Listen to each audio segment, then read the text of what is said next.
Her hand shoots up to claim the skeletal horse no one else will touch, adrenaline surging as the crowd falls silent. Something behind his hollow eyes demands her help, and she dreads what she'll uncover next. The late afternoon sun cast long shadows across the dusty auction yard, illuminating a row of makeshift pens where horses of every size and color waited in anxious restlessness. Thick clouds of dust swirled at every commotion of hooves, and the tired bleating of an old loudspeaker echoed off the wooden walls. A small crowd of buyers milled about, some flipping through worn pamphlets while others peered over the gates, their hands shading their eyes as they sized up potential purchases. All around, murmured conversations blended with the occasional neigh, forming a backdrop of subdued tension that hinted at the day's business.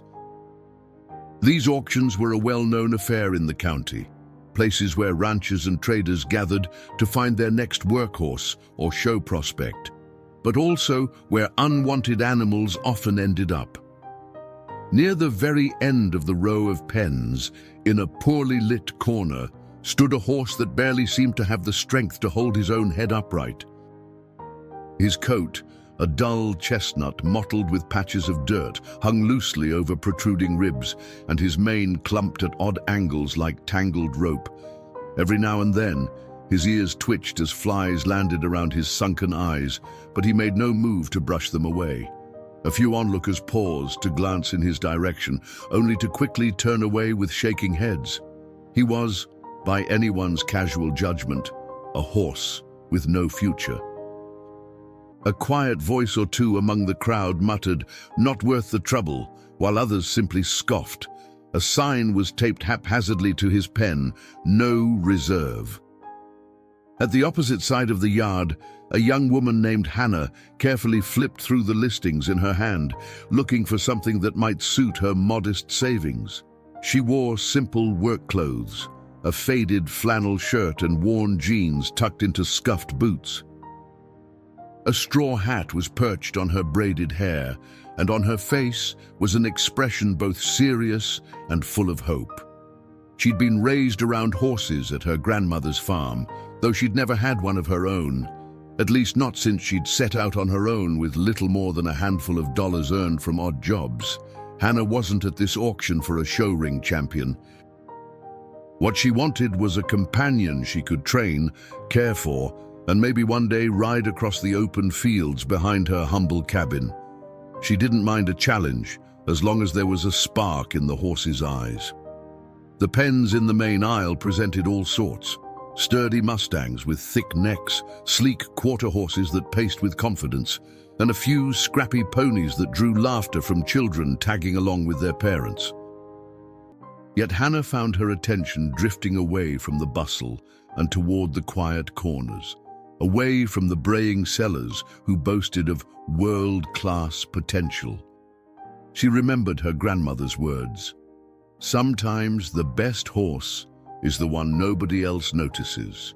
You just need to see its heart." With that memory guiding her, Hannah walked toward the dimly lit end of the yard, following an instinct she couldn't fully articulate. When she reached the far pen, she saw him, the chestnut horse standing as though his very soul weighed him down. He was older than she had hoped to find, but there was something about the slope of his shoulders and the softness in his gaze that tugged at her. His muzzle had a few white hairs that might have once been a bright blaze, now dulled by neglect. As she stepped closer, he raised his head an inch, regarding her with a mixture of uncertainty and resignation. Hannah felt a knot form in her stomach. This horse, fragile, battered, and overlooked, felt oddly significant. She couldn't explain why, but she couldn't ignore it either. A sudden bark of the auctioneer's voice crackled over the loudspeaker. "We've got a special situation here," he began, though his tone lacked any genuine enthusiasm. "Lot number 78, chestnut gelding, no papers, no reserve. Who wants to start the bidding?" An uncomfortable silence followed, broken only by someone's derisive snort. The auctioneer tried again, mustering a forced smile. "Who'll give me $50 to get started?" Still, no one moved. A flush of embarrassment passed over his face as he waved a hand at the horse. "Folks, this one needs a home, but I'm afraid he's seen better days." Hannah glanced around, heart pounding.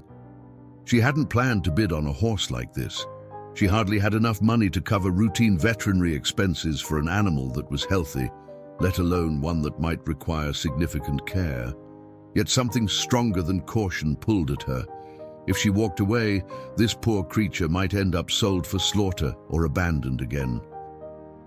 The image of him standing alone, head drooping, played on her mind. She exhaled, almost trembling at the thought of risking what little she had. But that risk felt necessary, a call she couldn't dismiss. "50?" a voice finally called, and to her surprise, she realized it was hers. Heads turned toward her, some with mild curiosity, others with faint pity, as if she'd just made a foolish decision. The auctioneer nodded. "50 from the lady in the straw hat. Do I hear 75? Another hush followed. No one counted. The hammer came down almost apologetically. "Sold to the young lady for $50. A smattering of half-hearted applause erupted, more out of relief that the sale was moving along than any real appreciation. Hannah swallowed hard, stepping forward to settle the paperwork. Her hands shook as she passed over the money, her mind racing with 100 questions about what she'd just done. Only after the transaction did she make her way to the pen. The gelding watched her approach, ears flicking uncertainly. She placed her hand on the gate, letting him sniff her fingers. He flinched at first, but did not pull away completely. "We'll figure this out," she whispered. Leading the horse out to her borrowed trailer was no simple task. Each step he took was tentative, as if he expected a blow or a shout any second. Hannah walked slowly, speaking in a soft, calm tone. It took nearly half an hour to coax him up the ramp. A couple of other buyers shook their heads, one calling out, "You sure you don't need help with that bag of bones?" She ignored them, focusing on the horse's trembling legs. By the time the metal doors clanged shut, sweat beaded on her brow, and she could tell from his labored breathing that the horse was equally anxious. The drive home was a mix of excitement and dread. Hannah's heart fluttered at the idea of caring for this horse, of offering him safety and warmth in her small stable. Yet she knew the road ahead might be filled with vet bills, heartbreak, and trials she couldn't predict. She was no stranger to challenges, having grown up in a family that barely scraped by, but this felt bigger. She glanced in the rearview mirror at the trailer. "What have I done?" she whispered under her breath.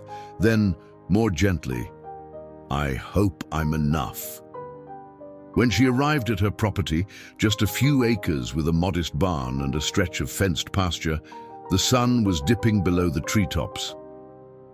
She parked near the barn, hopped out, and lowered the trailer ramp. Inside, the gelding stood frozen, nostrils flared.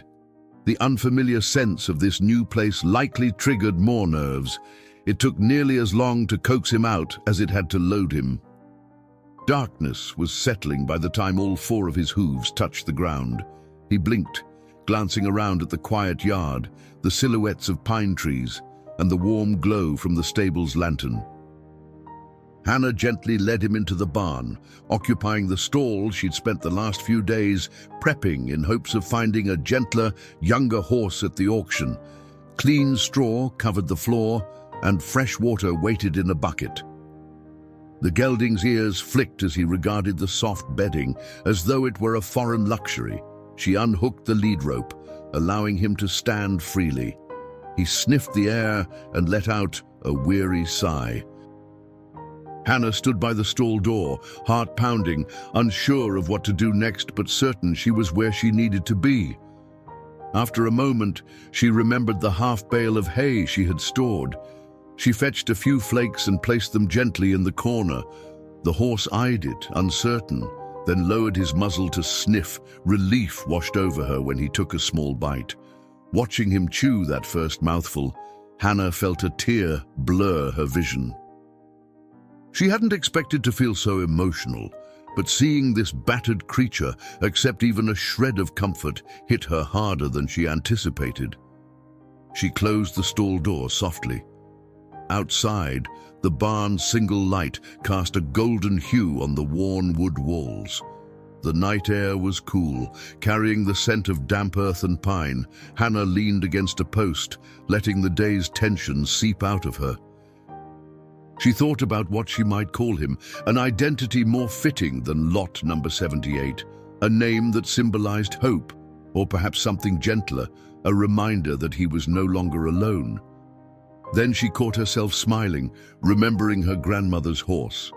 A rescue as well, named Lucky. Maybe it was too common a name, but the sentiment was there. Tomorrow, she decided, she would see about calling a vet. There was no telling what ailments lurked beneath the horse's ragged exterior. Infection, malnutrition, lameness, any number of issues could plague him. Whatever it was, she would try her best to handle it. That was the promise she'd made the moment she raised her hand in that auction yard. She stepped back into the barn one last time to check on him. He was standing in the same spot, nibbling slowly at the hay, occasionally pausing as though unsure if he was allowed to indulge. Hannah reached a cautious hand toward him over the stall door. He didn't shy away, so she placed her palm against his neck. Beneath the dull coat, she could feel his bones protruding, yet his skin was warm, and she closed her eyes, letting that warmth connect them. It was just a beginning, a fragile thread of trust that could snap under too much pressure, but it was there. A new wave of determination coursed through her. "I'll call you Lucky," she said softly, although she wasn't entirely sure if that name would stick. The horse twitched an ear, and for a split second, his eyes seemed to soften. Hannah gave a small nod, as if sealing a pact between them. There would be days when fear and uncertainty would threaten to unravel what little progress they made, but if she could offer him a home, kindness, and the chance to heal, maybe, just maybe, his spirit would rise again. A quiet vow settled in her heart. No matter how hard it got, she would not turn her back on him. She switched off the lantern, leaving only the soft glow of moonlight drifting through the cracks in the barn walls. The darkness felt peaceful rather than ominous, as if the night itself cradled their newly formed bond. Stepping out into the cool air, Hannah exhaled slowly.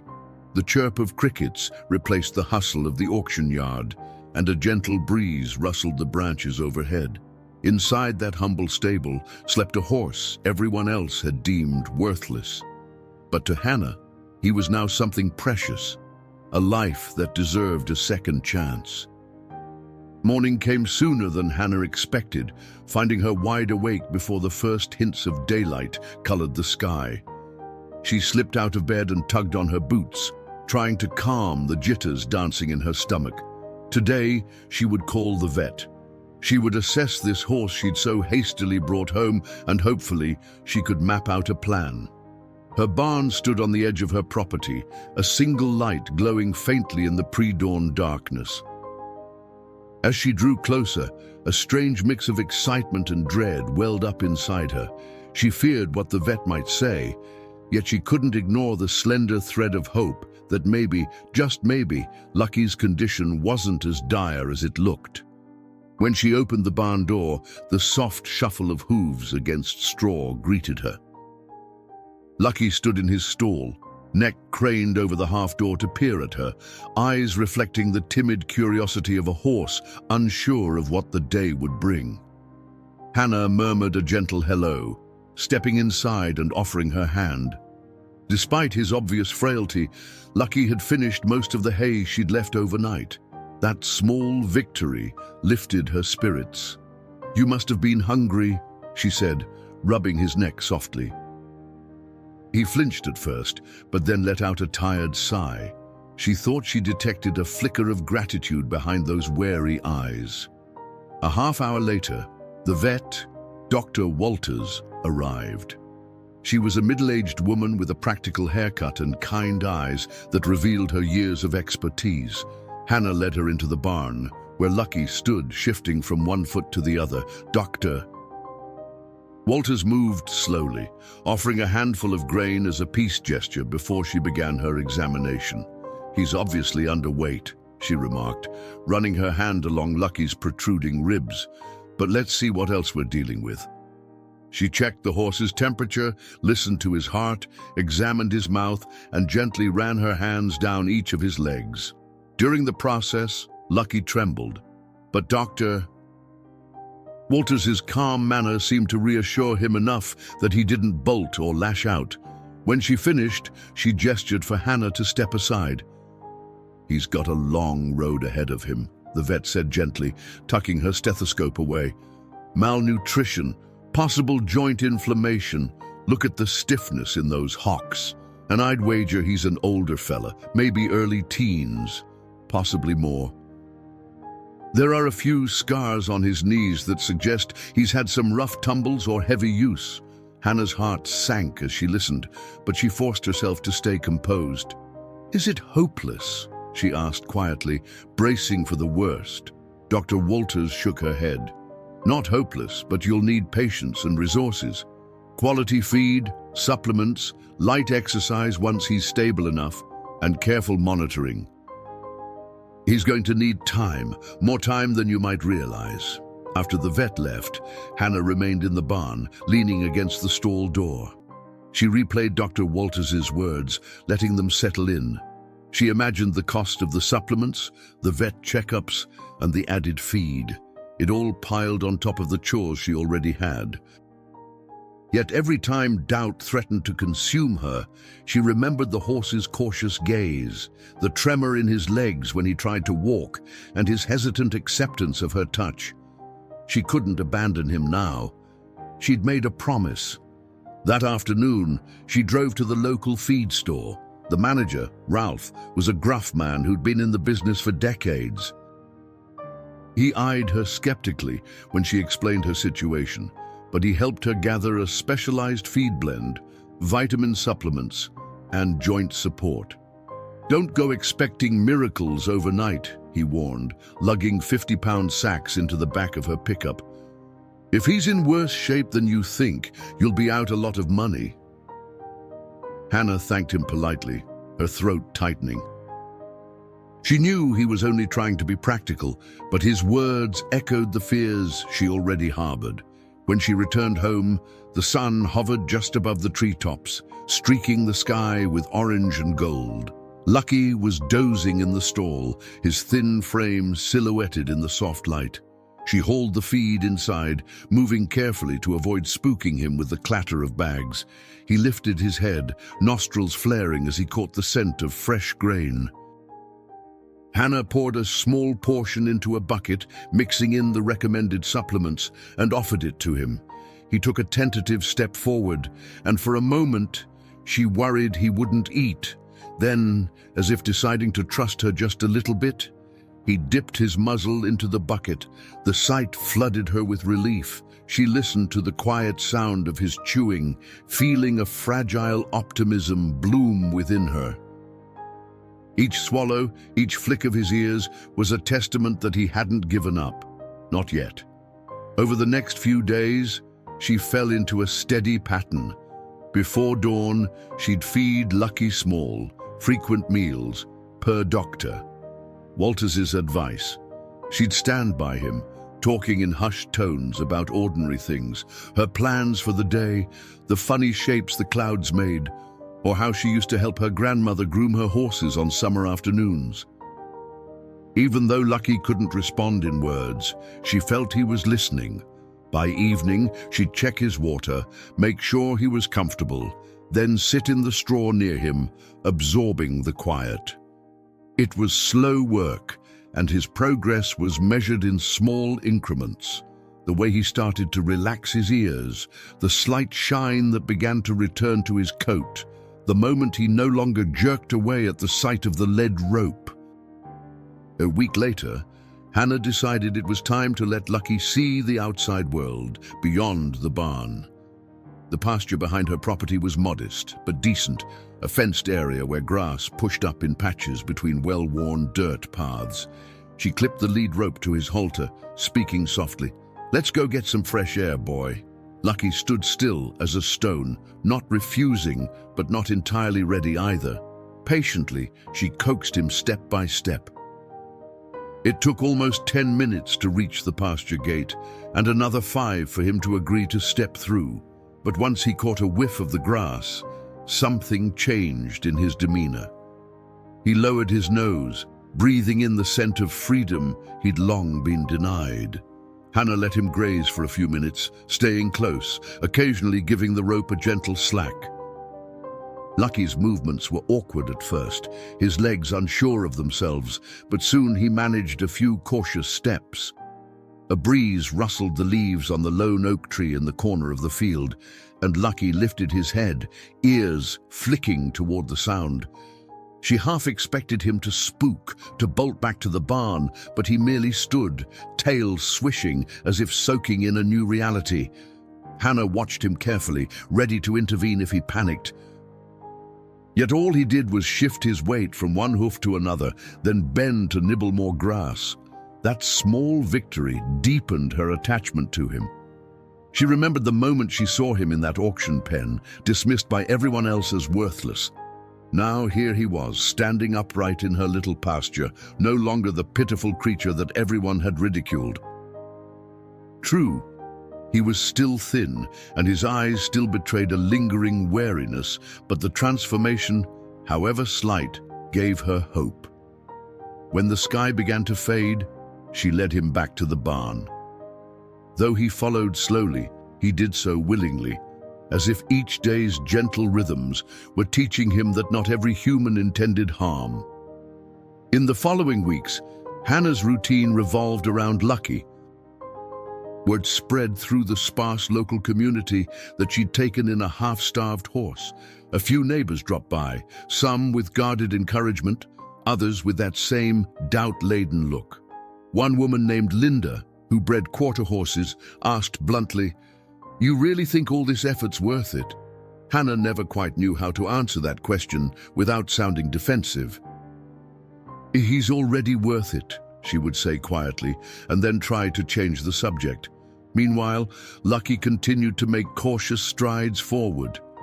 Dr. Walters came by again, nodding approvingly at his improved posture. "Keep it up," she said, scribbling notes on a clipboard. "He's not out of the woods yet, but I can see the difference." Every day, Hannah would brush him, first with gentle strokes of a soft curry comb, then a dandy brush to help rid his coat of dirt and old hair. The first time she tried, Lucky startled, as though the feel of bristles against his sides reminded him of something unpleasant, but Hannah persisted, speaking in a quiet, soothing tone, letting him see that each touch brought no pain. Over time, he began to lean into the brushstrokes, a subtle signal that he was learning to accept care rather than fear it. She also introduced him to a simple exercise routine, walking him around the perimeter of the pasture with frequent pauses to rest. His breathing grew less labored as the days passed, and though he still had a pronounced stiffness in his joints, he managed to cover a bit more ground with each outing. Hannah tried her best not to push him beyond his limits. She wanted him to trust that she'd respect his boundaries. In turn, he began to show glimmers of curiosity, taking a few steps ahead of her when they reached the far corner of the field, turning to see if she would follow. In those moments, she felt a cautious joy, as though they were forging a language all their own. Nights were a mix of exhaustion and contentment. Hannah would collapse into bed, mind buzzing with lists of what she needed to do. More feed, more bedding, phone, doctor, Walters again about the next round of vaccines. Maybe look into some gentle herbal remedies for inflammation. The cost weighed on her, yet she managed by cutting back on personal expenses. Every sacrifice seemed worthwhile whenever she saw Lucky's face in the morning, ears pricked as though waiting for her greeting. A month passed in this manner, each day bringing a small success or a new worry. Lucky's ribs were still visible, but they no longer jutted out like a desperate plea for help. The dullness in his coat was gradually giving way to a soft sheen, and he seemed less haunted. He even let out a playful snort one morning when a squirrel darted across the fence, his ears flicking in mild surprise rather than panic. That tiny display of liveliness nearly moved Hannah to tears. Late one evening, Hannah found herself lingering in the barn, listening to the rustle of straw as Lucky settled down. A single lantern's glow illuminated his stall, casting warm light across his withers. She thought back to the first moment she laid eyes on him, how hollow he'd looked. Now, despite the hurdles still ahead, there was a spark in his gaze. With a final pat on his neck, she whispered, "You're doing good, Lucky. I'm proud of you." He blinked slowly, and for a moment she imagined he understood. Letting the comfort of that thought steady her heart, she headed back into the night, already planning the morning's tasks that would continue the gentle arc of his recovery. As the second month of Lucky's rehabilitation approached, Hannah saw small but definite shifts in his behavior. He no longer balked at the stable door, and each morning she found him standing with his head held just a bit higher than the day before. The band of mistrust that once clouded his eyes had begun to lift, replaced by a tentative curiosity. Even his appetite had improved. Whereas he once picked at his feed with disinterest, he now greeted the rustle of a grain bag with a low nicker, as if acknowledging Hannah's care. Though his progress was far from linear, there were days when old anxieties reared up, and nights when pain from his joints made him restless. Each small victory felt like a triumph. The hours she spent brushing, feeding, and reassuring him had turned into a comfortable routine, forging a bond that quietly affirmed her decision. One brisk morning, Hannah decided to expand Lucky's horizons further. She had a small round pen tucked behind the barn, a place she usually reserved for short lunging sessions or gentle groundwork. Though Lucky was still in fragile shape, she believed some gentle exercise would encourage him to build muscle and trust in his own body. With slow, deliberate steps, she led him to the round pen's gate, pausing whenever he showed signs of unease. The cool air carried the smell of fallen leaves, and the sun had yet to warm the dew off the grass. Lucky's ears swiveled, his stance uncertain, but he followed without pulling back. Once inside, Hannah released the lead rope, watching carefully as he sniffed the perimeter. This was a space devoid of the fearsome memories he might have carried from prior training. It was quiet, calm, and entirely his.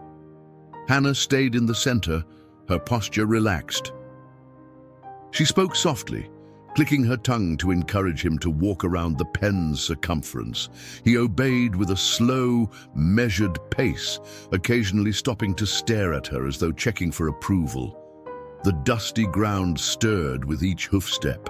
Tiny puffs of powder trailing after him, Hannah kept her distance, letting Lucky move at his own speed. Eventually, curiosity overcame his caution, and he approached her, extending his nose toward her outstretched hand.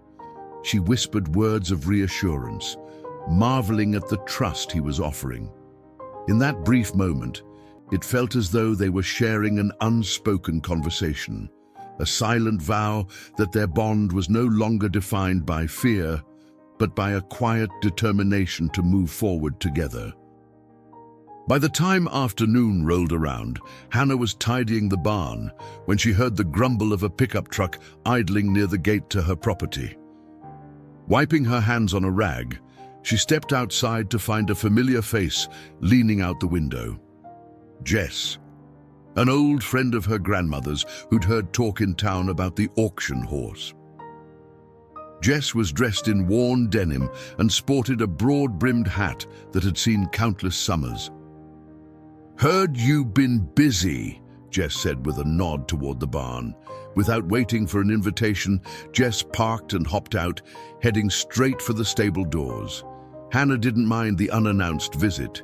Jess had a gentle way about her, and Hannah suspected that anyone who'd known her grandmother so well might be able to offer advice, or at least a reassuring presence.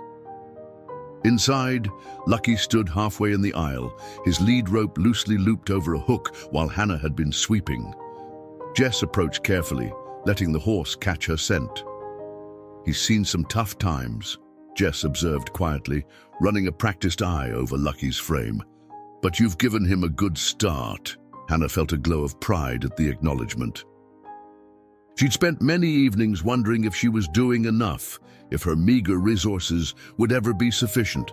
Having Jess confirm that Lucky looked better was the encouragement she needed.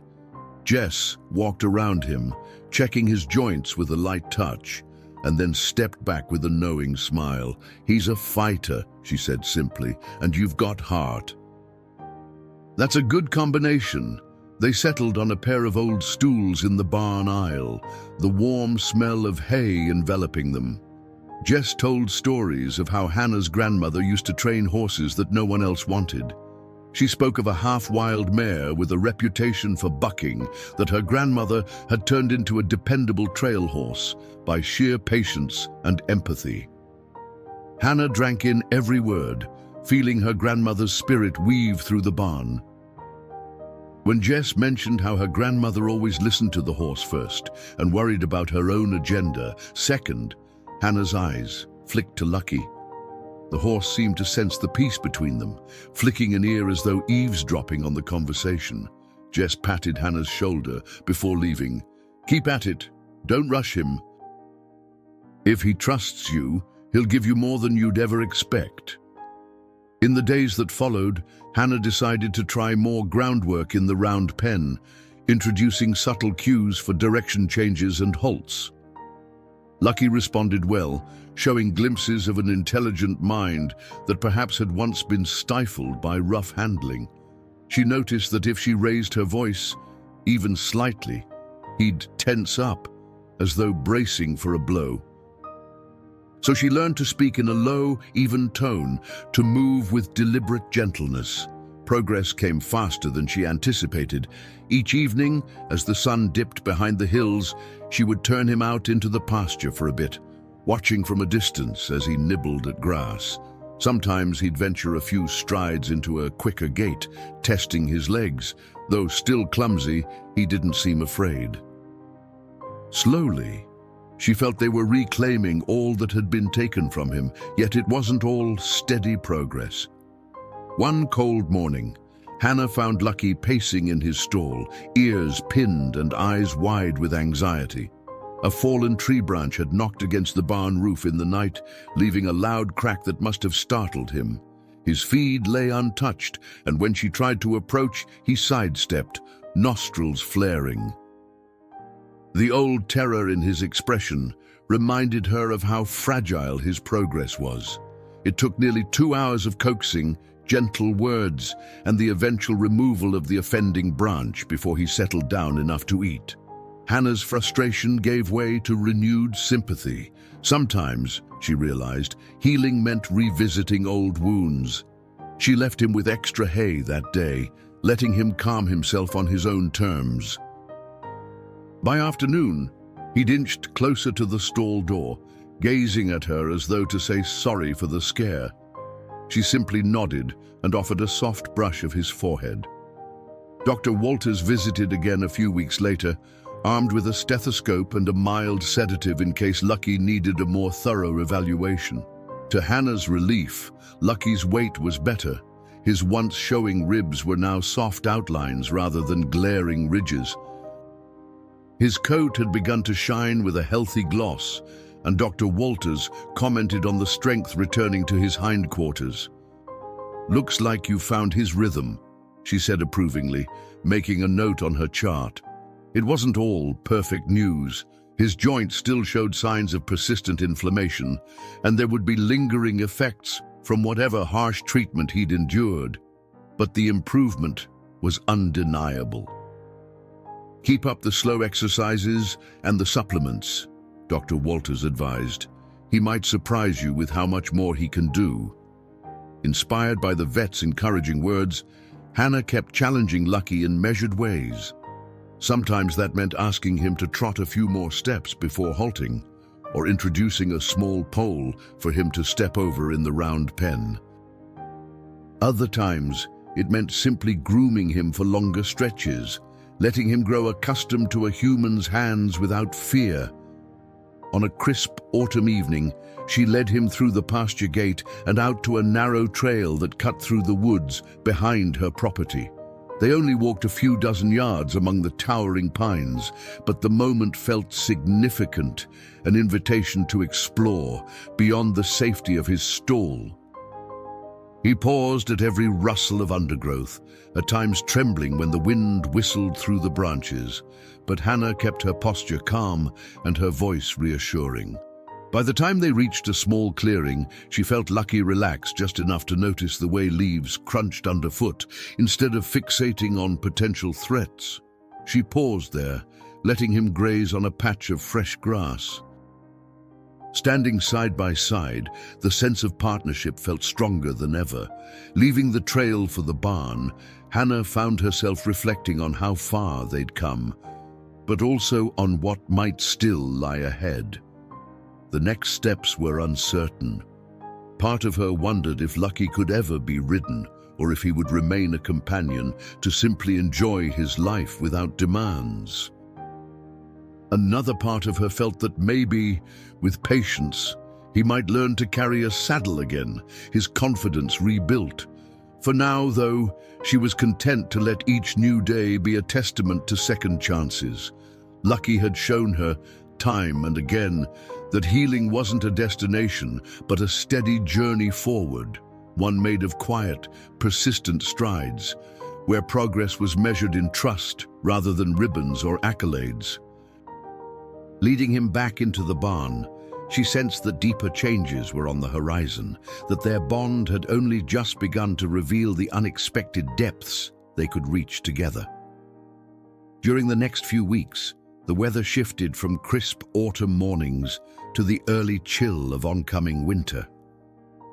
The leaves that had once adorned the trees in warm hues of orange and gold gave way to skeletal branches that rattled in the wind. Hannah found herself rising before the sun more often, heading straight to the barn in a heavy coat and gloves. Lucky greeted her each day with a growing sense of familiarity, sometimes even stretching out his nose as if asking for a gentle pat. Though the cold air seemed to stiffen his joints, he showed no sign of retreating into the fear that had once clouded his gaze. Every small improvement reminded Hannah that the spark of life in him burned brighter than anyone might have guessed when she first brought him home. One raw morning, Hannah decided to try a new exercise, hoping to build Lucky's confidence in a controlled way. She had fashioned a simple obstacle in the round pen, a low wooden plank, painted bright white, lying a few inches above the dirt. It wasn't much taller than a curb, but for a horse recovering from what looked like years of neglect, it presented a modest test. She led him into the pen, holding the lead rope lightly, ensuring he felt neither forced nor completely on his own. Lucky's ears flicked forward as he noticed the plank, and Hannah could sense his curiosity mingle with concern. She clicked her tongue softly, walked him closer, and waited. Though he hesitated, Hannah stood by, speaking quiet words of encouragement. The first time his hoof tapped the wood, he jumped slightly, as if expecting it to strike back. But when nothing happened, he let out a slow exhale and sniffed the plank. Encouraged, Hannah guided him to step over it, one hoof at a time. After a few attempts, Lucky was picking his way across as though proud of his newfound agility. Hannah laughed, rubbing his neck as he cleared the plank, and turned to her with something like satisfaction in his eyes. In the midst of these gentle strides forward, life around the county continued as it always did. Quiet farmland dotted with small shops and the occasional bustle of out-of-towners passing through. One afternoon, Hannah received a call from Linda, the quarter-horse breeder who had once voiced skepticism about Lucky's future. "I've got a mare down with colic," Linda said, her tone uncharacteristically subdued. "Any chance you have time to come help me out?" Surprised but willing, Hannah agreed, remembering how Linda had once seemed so dismissive. Now, it seemed, Linda might be reaching out for more than just extra hands. Despite the slight tension between them, Hannah's compassion for any horse in distress overrode any discomfort. She arrived to find Linda pacing her stable, worry etched across her normally composed face. Together, they walked the mare, hoping to ease the pain. The sun dipped low as they worked, and when the horse finally settled, Linda let out a shaky sigh of relief. "Thank you," she murmured, leaning against a fence post. "I wasn't sure who else to call." Hannah smiled faintly, brushing straw from her jacket. "I'm glad she's looking better," she said. Then, with a hint of caution, she added, "If you ever want to see Lucky, maybe share some pointers, you're welcome to stop by." Linda paused, eyes narrowing slightly as though weighing the offer. Then she nodded. "I'd like that," she said quietly, and for the first time, Hannah sensed genuine warmth in her tone.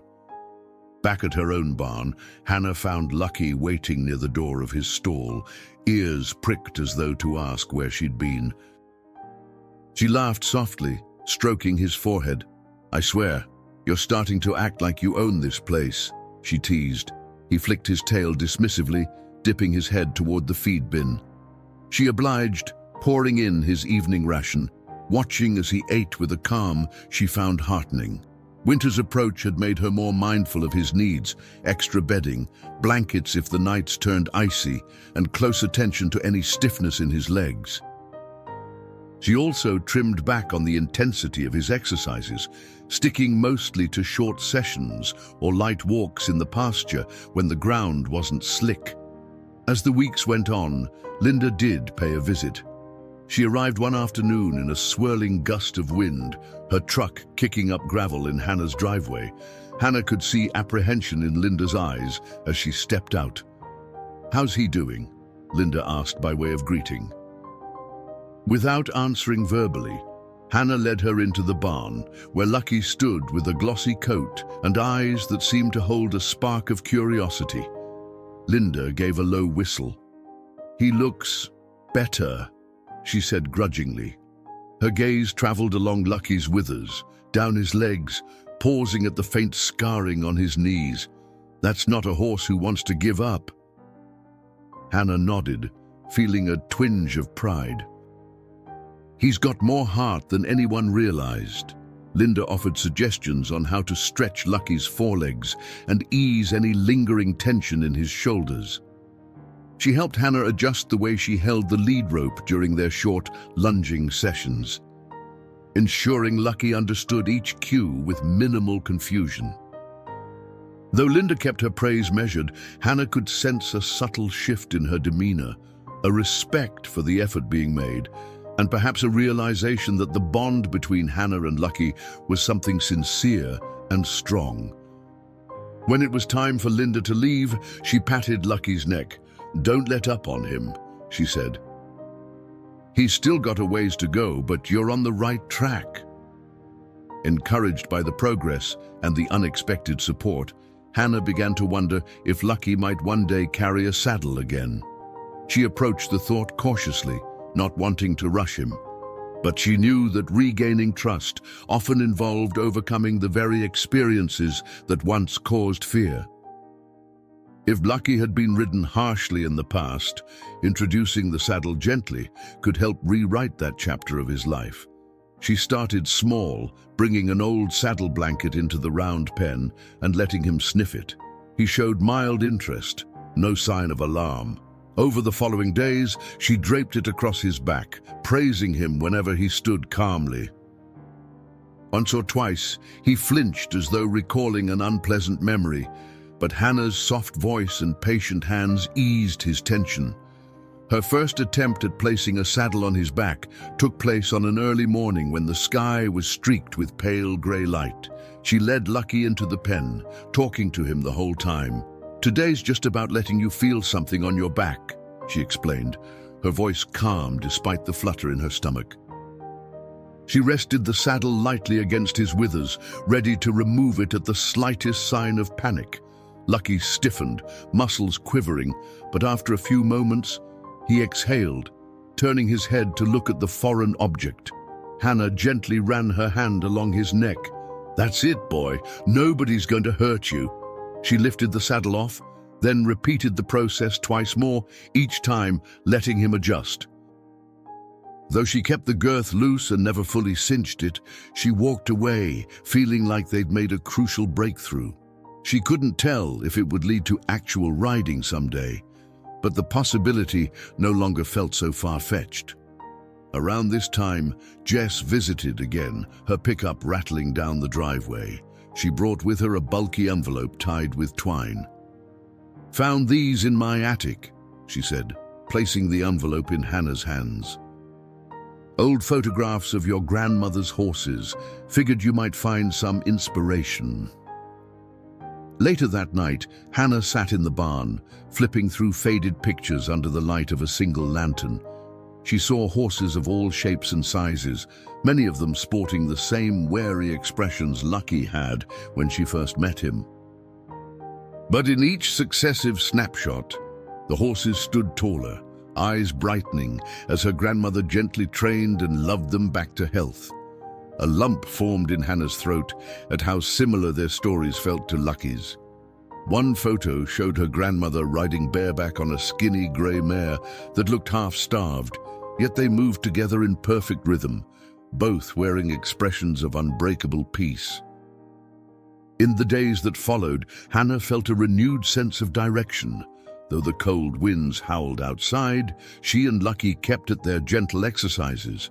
She even let him wear the saddle for short periods in the round pen, gradually tightening the girth as he grew comfortable.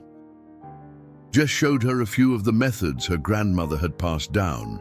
Little things like how to stand at Lucky's shoulder when picking up the reins so he could see her body language, or how to pause and take a breath whenever anxiety flashed in his eyes.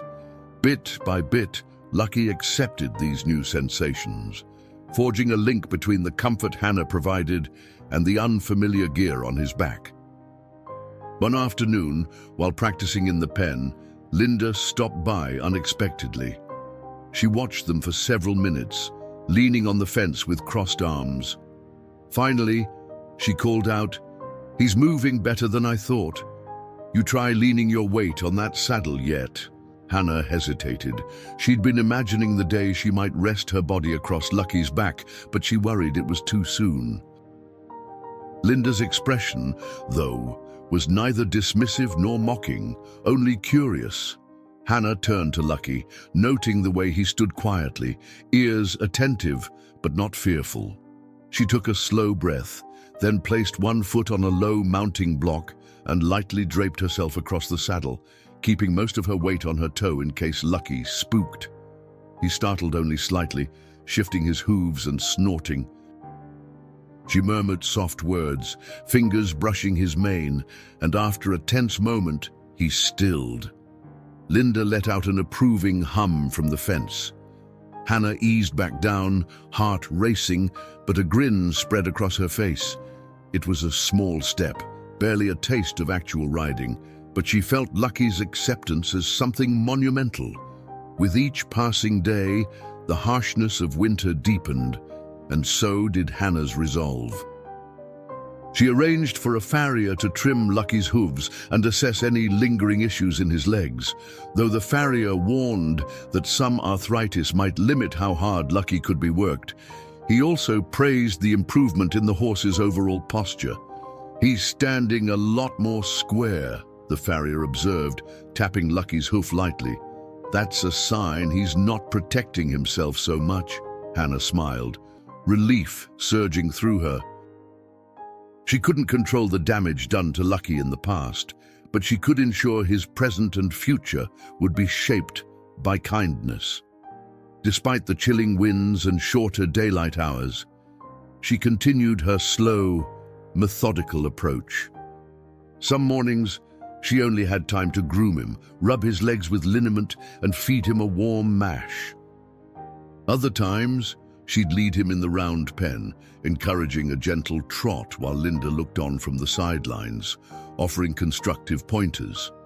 Jess occasionally stopped by to share more stories, or to remind Hannah that her grandmother would be proud. Each day carried them a step further from the painful memories that once haunted Lucky's eyes.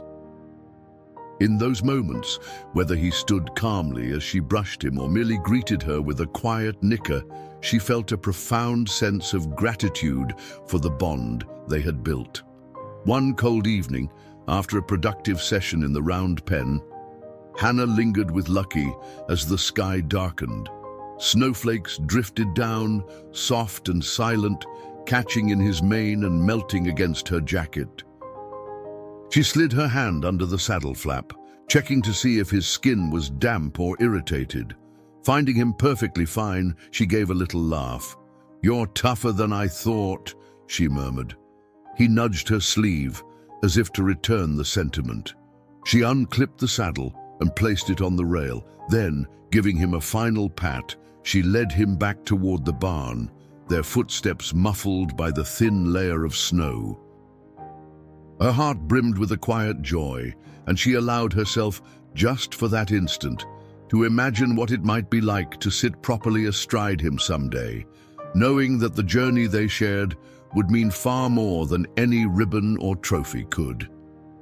Winter settled firmly over the small farm, its chill seeping through the gaps in the barn walls and frosting the windows of Hannah's modest cabin. Each morning, she woke to a landscape dusted in white and a crispness in the air that turned her breath to clouds. The cold required extra vigilance, but she found a quiet satisfaction in braving the early hours to check on Lucky. Over time, the horse had grown accustomed to the gentle hum of a space heater she'd set up near his stall. Though the barn was still drafty, that bit of warmth reminded him that this place was safe. On a grey December afternoon, Hannah decided to test the saddle on Lucky one more time. This time, however, she planned to mount slowly and carefully. She had spent days letting him carry the saddle around the round pen, guiding him in wide circles to ensure he was comfortable with the weight and feel. Though the notion of actually swinging a leg over his back still filled her with a tingle of nerves, she felt he was ready for a next step. Outside, fine snowflakes drifted from a sky the color of smoke, fluttering in lazy spirals before melting on the ground. Hannah led Lucky to the mounting block, speaking to him in calm, melodic tones. "All right," she whispered, gathering the reins lightly in her left hand while her right hand settled on the saddle's edge. He shifted under her touch but didn't pull away. Over the weeks, she had taught him to stand patiently, always rewarding his cooperation with a reassuring pat. Carefully, she placed a foot in the stirrup and leaned her chest across the saddle, letting him feel her weight. Lucky lifted his head, ears swiveling but remained still. Hannah took a slow breath, steadied herself, and then eased her other leg over, settling into the seat. The barnyard felt impossibly quiet as she waited, hands gentle on the reins, ready to dismount at the first sign of tension. For a few heartbeats, Lucky was motionless. Then he let out a breath that sounded almost like a sigh, his sides expanding beneath her. Hannah exhaled in relief, blinking back a rush of emotion. She kept her weight balanced, making sure he understood that she posed no threat. 1,000 thoughts circled in her mind, from the memory of how he once recoiled at the sight of a rope to the improbable moment they now shared. She gave him a soft nudge, urging him to take a step. He hesitated, then moved forward at a slow walk, hooves crunching on a patch of snow that had blown into the pen. Each step felt like an echo of progress, a tangible display of how far trust could carry them. Not wanting to overdo it, Hannah kept their ride to just a few minutes, gentle circles, halts and turns, with minimal rein pressure. When she finally dismounted, she patted his neck, heart racing from excitement. Lucky lowered his head, his breath fogging in the cold air, and for an instant, Hannah felt that he, too, understood the significance of what they'd accomplished. She led him back into the barn, removed the saddle, and slipped a blanket over his back to keep him warm. The entire time, her hands trembled, as if releasing weeks of pent-up anticipation. In the following days, she repeated these short sessions, each time extending the ride by another minute or two. Linda dropped by once to watch, leaning on the fence with a silent nod of approval. Jess, on one of her visits, actually clapped her hands when she saw Hannah mounted on Lucky. "Your grandmother would be grinning ear to ear," she said, a trace of wistfulness in her voice. Hannah's cheeks warmed at the praise, and she silently thanked the horse for allowing her that moment of pride. The shared progress, however, brought new considerations.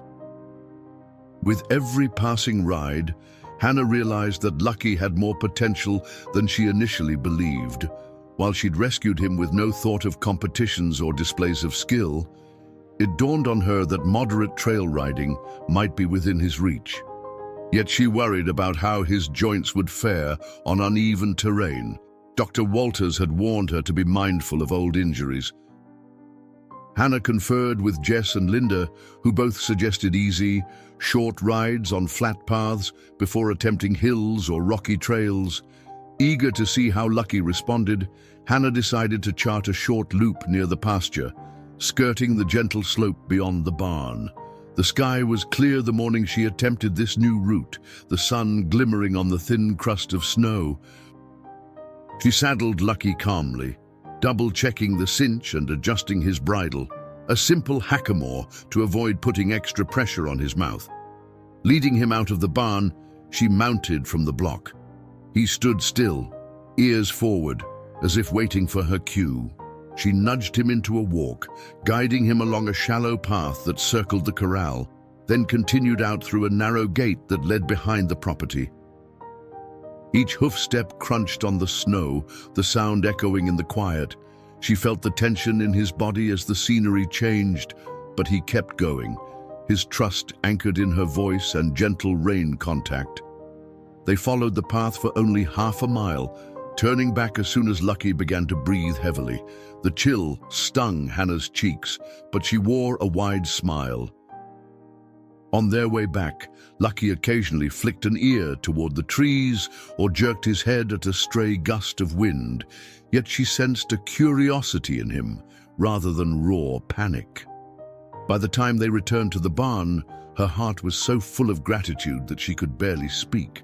She slipped off the saddle, gave him a few thorough strokes with the curry comb, and whispered thanks for his bravery. Winter holidays arrived, accompanied by a swirl of small-town festivities. Lights glittered along the main street, and the local feed store erected a large plastic Santa next to stacks of hay bales. Hannah found a surprise waiting on her porch one morning, a wrapped parcel from Linda.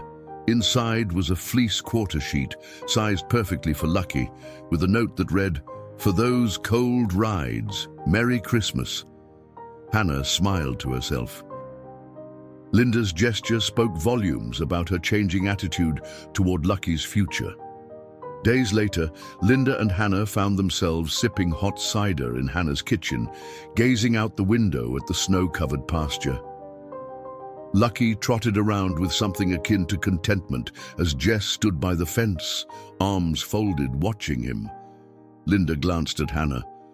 "How do you feel about maybe trying a short trail ride at my place in a few weeks? I've got a wide, level loop through the woods, no steep hills." Hannah's heart fluttered. "You'd really be okay with that?" Linda gave a curt nod. "Yes, we'll go slow, no pressure, but it'll give him a chance to experience different surroundings."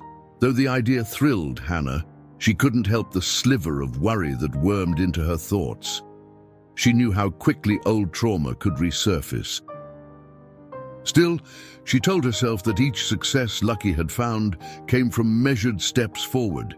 If they approached this new challenge with the same patience, perhaps they'd be fine. The weeks ahead passed in a flurry of preparation. Hannah increased the duration of their short rides around her land, always watching for signs of pain or stress in Lucky. She introduced him to small wooden bridges and scattered ground poles, forging trust in unfamiliar footing. He stumbled at times, but each misstep was a lesson in balance rather than a jolt of panic. As the date drew near for their outing at Linda's ranch, the weather took a sharp turn. A heavy snowfall blanketed the region, transforming fields into pristine expanses of white. The air hummed with a biting cold that made every breath a frosty exhalation.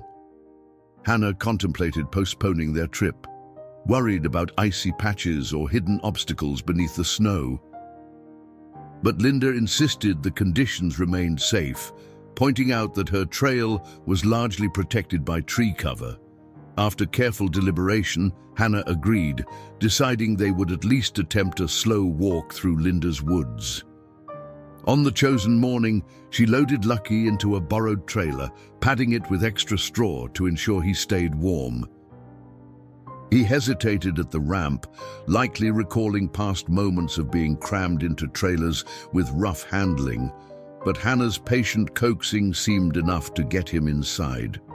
She drove carefully along the winding rural roads, mindful of patches of black ice. Arriving at Linda's, she stepped out to find the older woman already saddling a calm chestnut mare near the barn. Linda waved, her breath visible in the cold. "The trail's all set," she called. "We'll keep this simple." Hannah unloaded Lucky, wrapping the fleece quarter sheet around him once he was saddled. He blew hot air through his nostrils, glancing around at the unfamiliar setting. Horses in nearby paddocks nickered, peering through the fence rails. Linda's mare stood quietly, ears twitching in curiosity.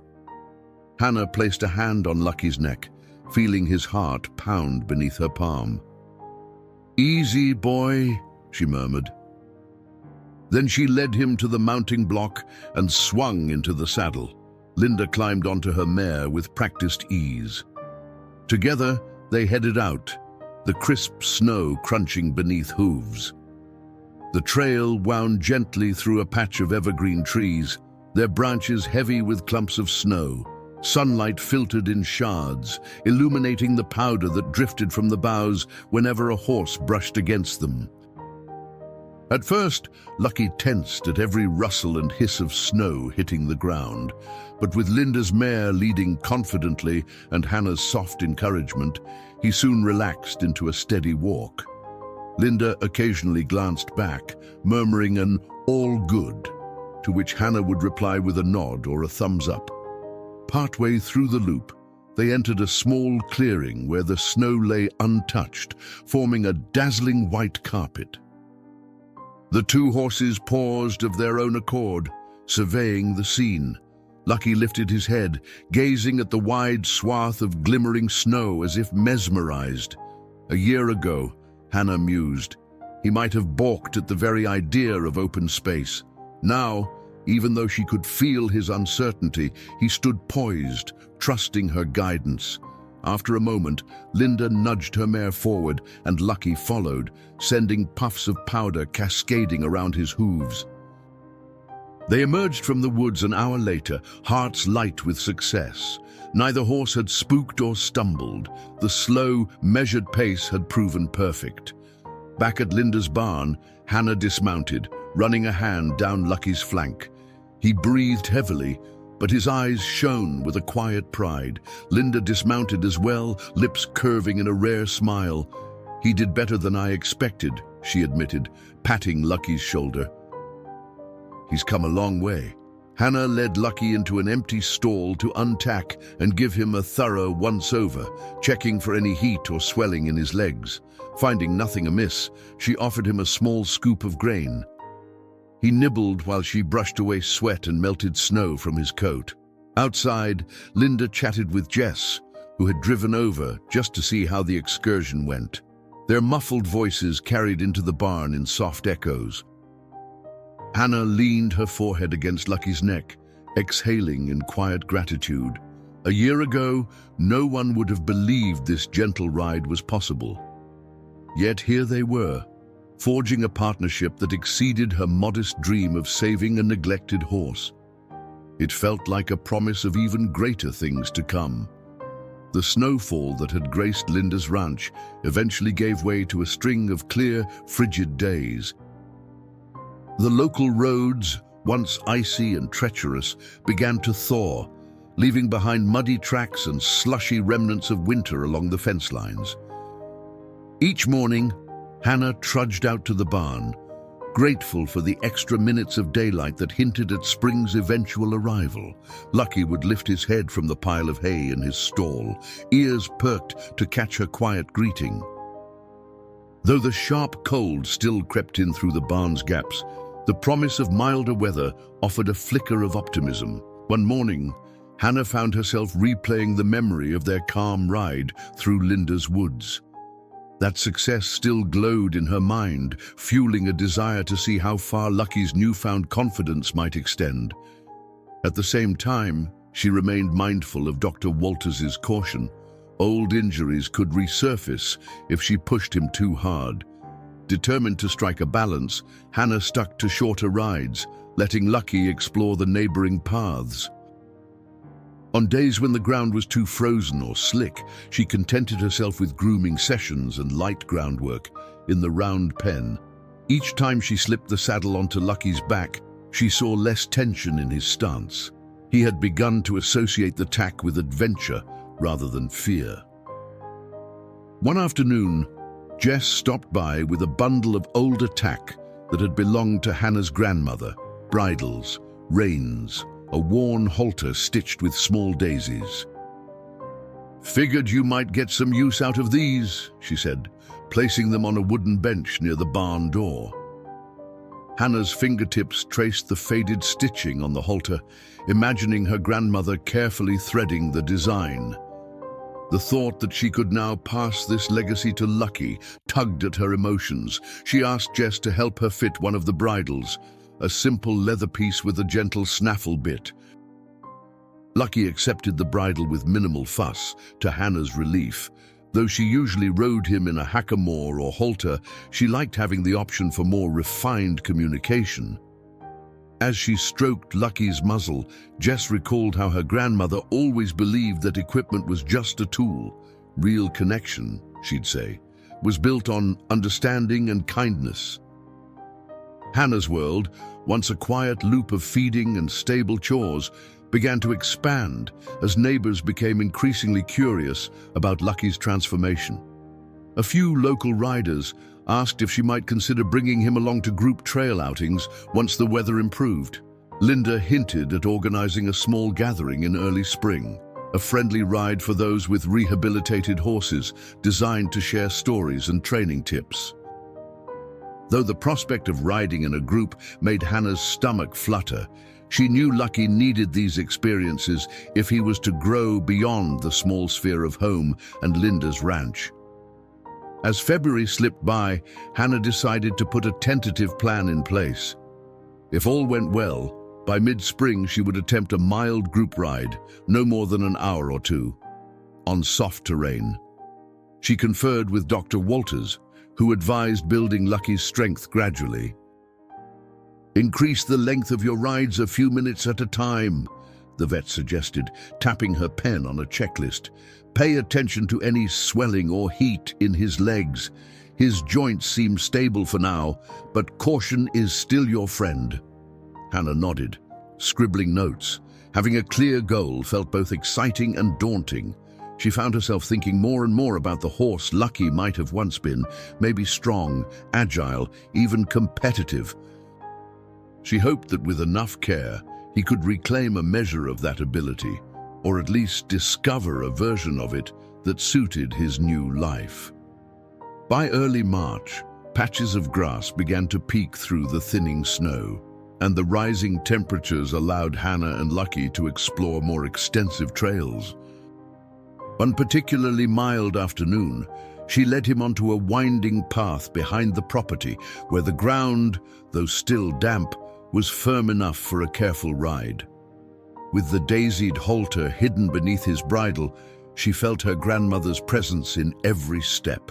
They meandered between tall pines, the sunlight flickering across their path.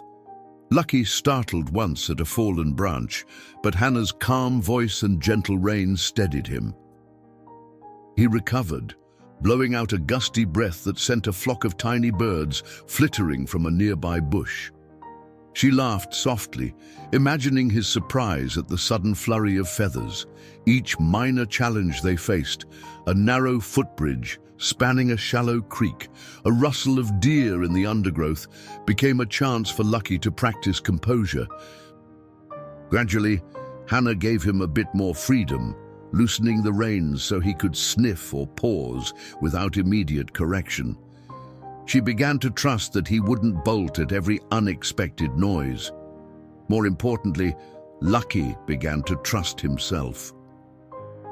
When they returned to the barn, Hannah unsaddled him and brushed his coat until it gleamed. Tired yet content, he lowered his head, half closing his eyes as the curry comb traced gentle circles along his withers. Moments like that reminded Hannah why she'd taken him in. The joy of seeing him relaxed, confident, and unburdened made every difficulty worthwhile. Linda continued to play a subtle role in their journey.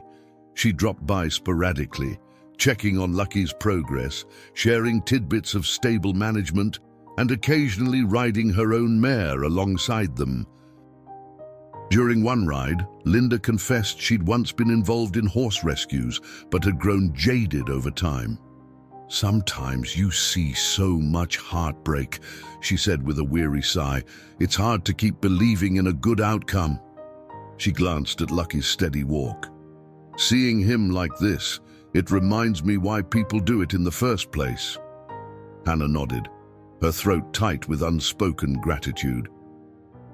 She respected Linda's honesty, knowing how easy it was to lose hope in a world where so many animals suffered neglect. Despite their growing bond, Lucky still had occasional setbacks. One windy morning, a gust slammed the barn door shut with a crack that echoed off the rafters. Lucky, tied loosely in the aisle, reared in panic, eyes rolling with flashbacks of old fears. It took several minutes of soft-spoken reassurance for him to calm down. He trembled long after the noise had subsided, as though waiting for another blow. Hannah recognized that a single traumatic trigger could undo days of peaceful work. She stayed with him, rubbing slow circles along his neck until his breathing steadied. Moments like that underscored the fragile nature of trust. No matter how far they'd come, the ghosts of Lucky's past could still pounce without warning. In late March, Jess arrived with an idea that piqued Hannah's interest. "My niece volunteers at a local therapy program," Jess explained, flipping through a small pamphlet.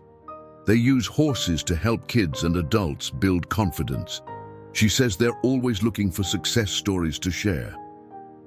Hannah recalled how, as a child, she'd felt shy and anxious, finding her own confidence in her grandmother's gentle mare. The notion of Lucky's journey inspiring someone else sent a thrill through her. "I'm not sure he's ready to be around a large group," Hannah cautioned, glancing at Lucky through the open barn door. Jess shrugged. "You don't have to rush it, but maybe in a few months you could bring him out for a visit. Let them see that no horse is beyond saving." The thought of Lucky becoming a symbol of hope made Hannah's heart swell. She tucked the pamphlet into her jacket pocket, promising to consider it. As the final snows melted, Hannah and Linda firmed up plans for the small gathering they'd discussed. Scheduled for the first weekend of May, it would be a low-key event. A handful of riders with rescue horses, all meeting at Linda's ranch to share experiences and possibly take a short trail ride together. Jess offered to bring refreshments, and Dr. Walters agreed to stop by and do a quick talk on equine health and rehabilitation. The idea of celebrating Lucky's progress in a supportive, casual setting felt perfect. Still, Hannah felt a swirl of nerves as the date approached. What if Lucky froze at the sight of other unfamiliar horses? What if old anxieties rose up under the pressure? She responded by focusing on steady preparation. Each day, she rode Lucky a little farther, tested him with small gatherings, like when Jess or Linda brought their horses over and let him socialize at a safe distance. She noticed that while Lucky remained shy around horses he didn't know, his reactions were guided more by curiosity than fear. Occasionally, he'd greet another horse with a soft nicker, ears pricked. Hannah rewarded every calm interaction with a treat or an encouraging word. Slowly, Lucky's confidence expanded, like a flower pushing through the last crusts of winter. One breezy afternoon, as they trotted around the pasture in the bright sunshine, Hannah felt the energy humming beneath Lucky's skin. He moved with a fluidity she hadn't seen before, stretching his neck out, his tail swishing in a relaxed cadence. The sensation of unity between them caught her off guard, a memory of how riding used to feel when she was a carefree teenager. She laughed aloud, leaning forward to pat his shoulder. He flicked an ear as if to say, "Yes, we've come this far." She wondered if, in some unspoken way, he recognized the distance traveled from that day in the auction yard, where his eyes had been clouded with hopeless resignation. That evening, Hannah slipped into the barn after dinner, a flashlight in hand to guide her through the dim corridor. She found Lucky standing quietly, his ears swiveling at her approach. She scratched behind one of them, the way she knew he liked. As the wind rattled the eaves, she gazed at the old halter with daisies hanging on a hook, a piece of her grandmother's legacy. "Tomorrow we'll do more ground poles," she said softly, telling him her plans as though they were partners in careful strategy. "Then maybe we'll practice walking in a small group with Linda's mare again. We'll be ready for that little gathering."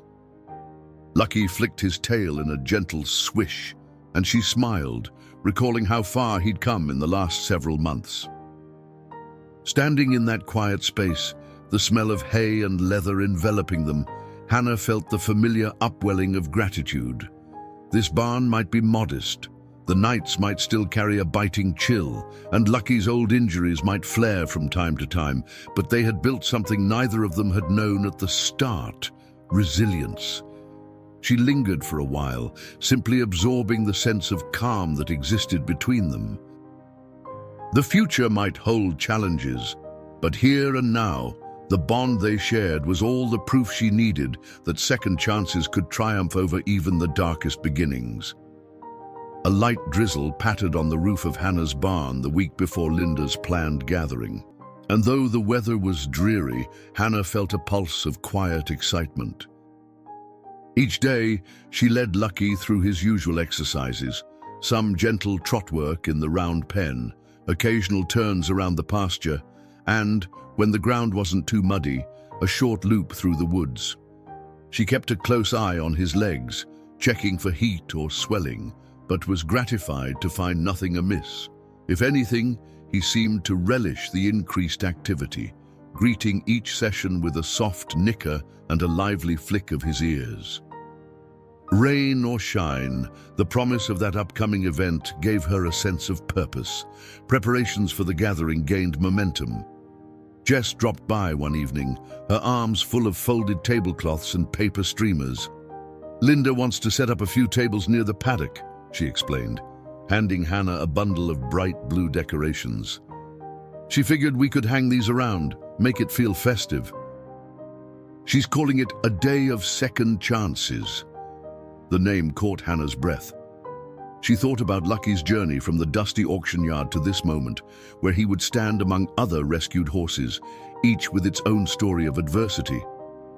"That's perfect," she said softly, picturing him with his ears pricked in the midst of a small crowd of onlookers. When May finally arrived, the rain subsided, leaving the countryside draped in green. The temperature hovered in a pleasant range, cool enough for a light jacket, but warm enough to encourage buds to bloom. On the morning of the gathering, Hannah rose early, packing a small travel kit for Lucky, extra hay, a folding water bucket, a curry comb, and the fleece quarter sheet Linda had given them for cold rides. She fed Lucky a modest breakfast, wanting to keep him calm for the day's festivities. Her own stomach fluttered with nerves, and she forced down a few bites of toast before hooking up the borrowed trailer. Lucky seemed to sense something different about this outing. Usually, when it was just the two of them heading to Linda's, he stepped into the trailer after a moment of caution. But that morning, he paused on the ramp, ears twitching. Hannah spoke in a soft tone, rubbing his flank. "Hey, it's all right," she coaxed, letting him sniff the interior. Gradually, he let out a soft breath and climbed aboard. She secured the door, heart thumping with a mixture of excitement and uncertainty. This day would be a test, not just of Lucky's rehabilitation, but of her own ability to remain steady under new pressures. They arrived at Linda's ranch to find a handful of trucks and trailers already parked. A modest paddock near the barn had been sectioned off for visiting horses, and the wide lawn in front of the house was dotted with folding tables. Jess and another neighbor, Bill, bustled around, setting up chairs and coolers. A pair of older women, each accompanied by a calm-eyed horse, stood chatting beside the fence. Nearby, Dr. Walters was in conversation with a tall man who wore a worn cowboy hat, likely another local rancher. The smell of coffee mingled with the grassy scent of morning dew. Hannah parked where Linda directed, then lowered the trailer ramp. Lucky stepped out with careful deliberation, pausing to take in the new sights and sounds. Horses whinnied in greeting, while a half-dozen people turned to observe the newly arrived pair. Hannah's chest tightened for an instant. She stroked Lucky's neck to ground herself. "We've got this," she whispered, offering him a gentle pat. The horse twitched an ear, as if reassured by her calm. Linda approached, dressed in jeans and a neat plaid shirt. "Glad you made it," she said, smiling at Lucky. "We've got an open pen set up for your boy, if you want to let him relax for a bit. Then, after everyone's arrived, we can do an easy walk around the property." Hannah nodded her thanks.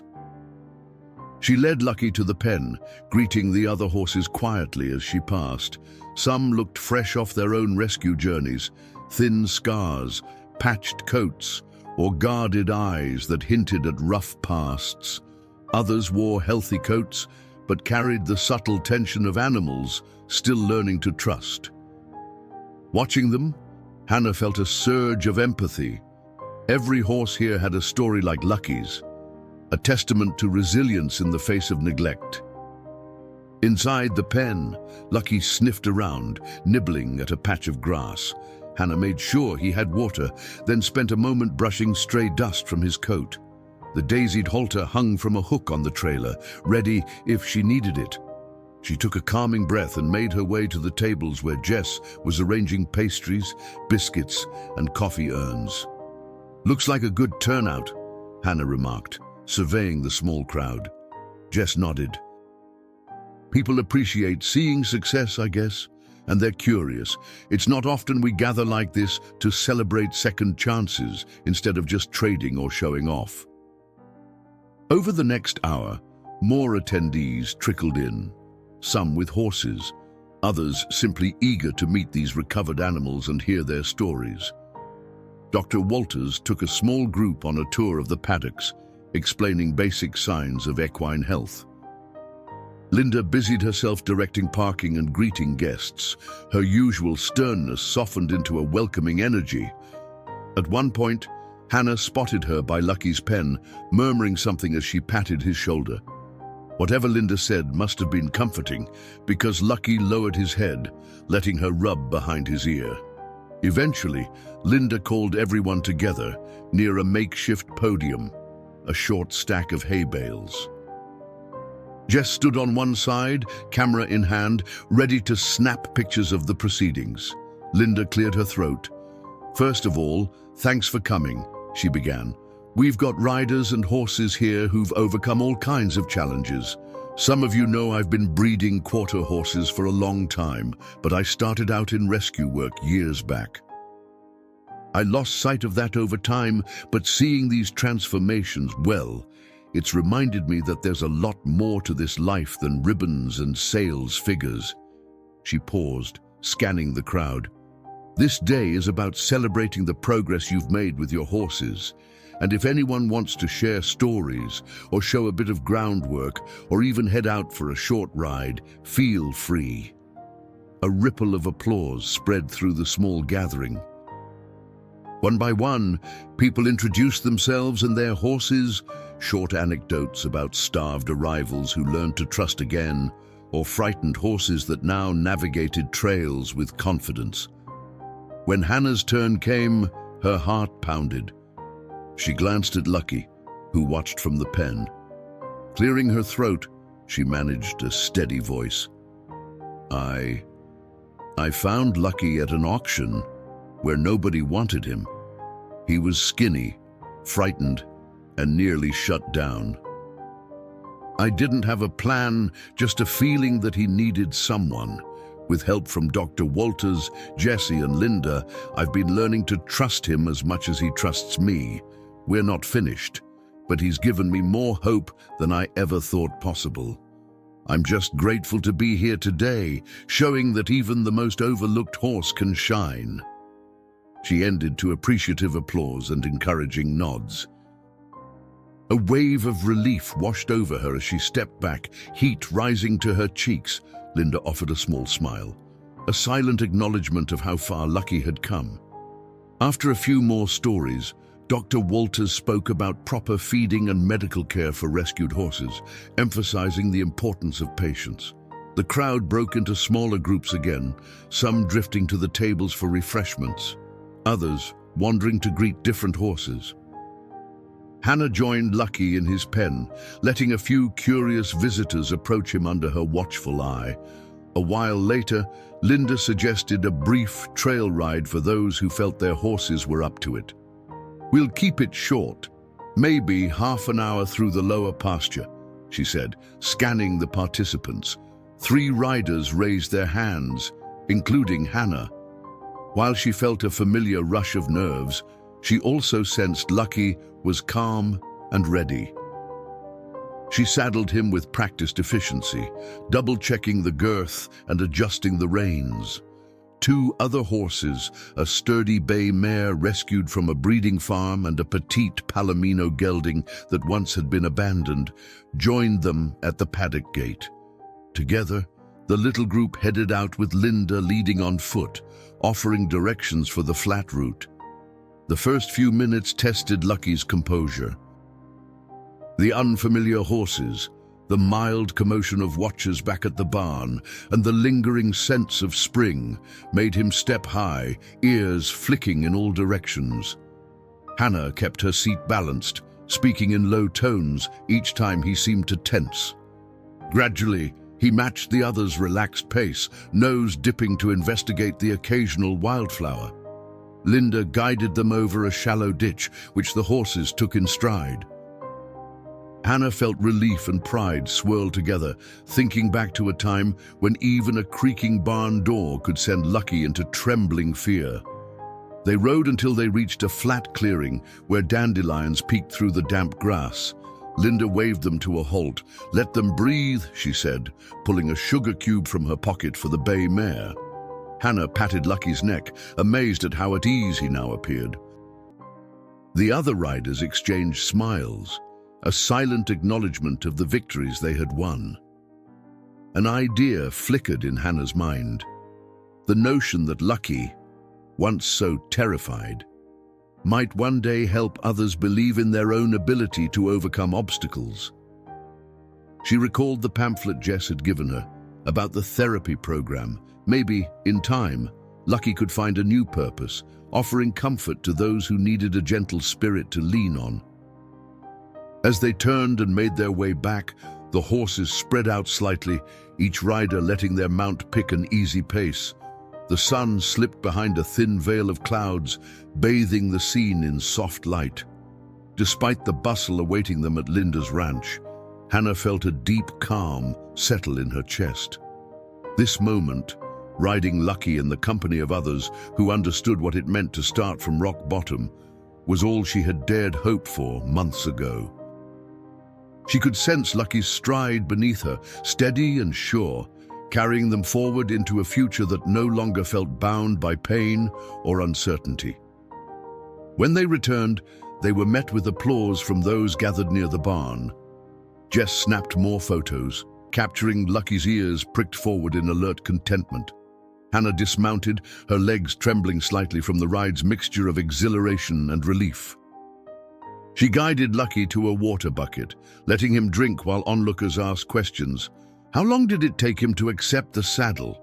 Was he badly injured when you got him? Does he still spook a lot? Each inquiry reminded her of how far they'd come. She answered with heartfelt honesty, her gaze flicking to Lucky every so often, as though to reassure him that she was here, that he was safe, that they were in this together. By late afternoon, the festivities wound down. People began loading their horses, exchanging phone numbers and handshakes. Dr. Walters departed after giving Lucky a quick pat and reminding Hannah to keep up the gradual exercise. Jess and Bill packed tables and folded chairs, humming cheerfully under the brightening sky. At last, Hannah returned Lucky to the trailer, feeling a pang of fatigue but also a glow of accomplishment. Linda caught her eye from across the yard, offering a small nod that spoke volumes. They had done well, and Lucky, once deemed worthless, had quietly proven otherwise to everyone there. The drive back from Linda's ranch lingered in Hannah's mind for days.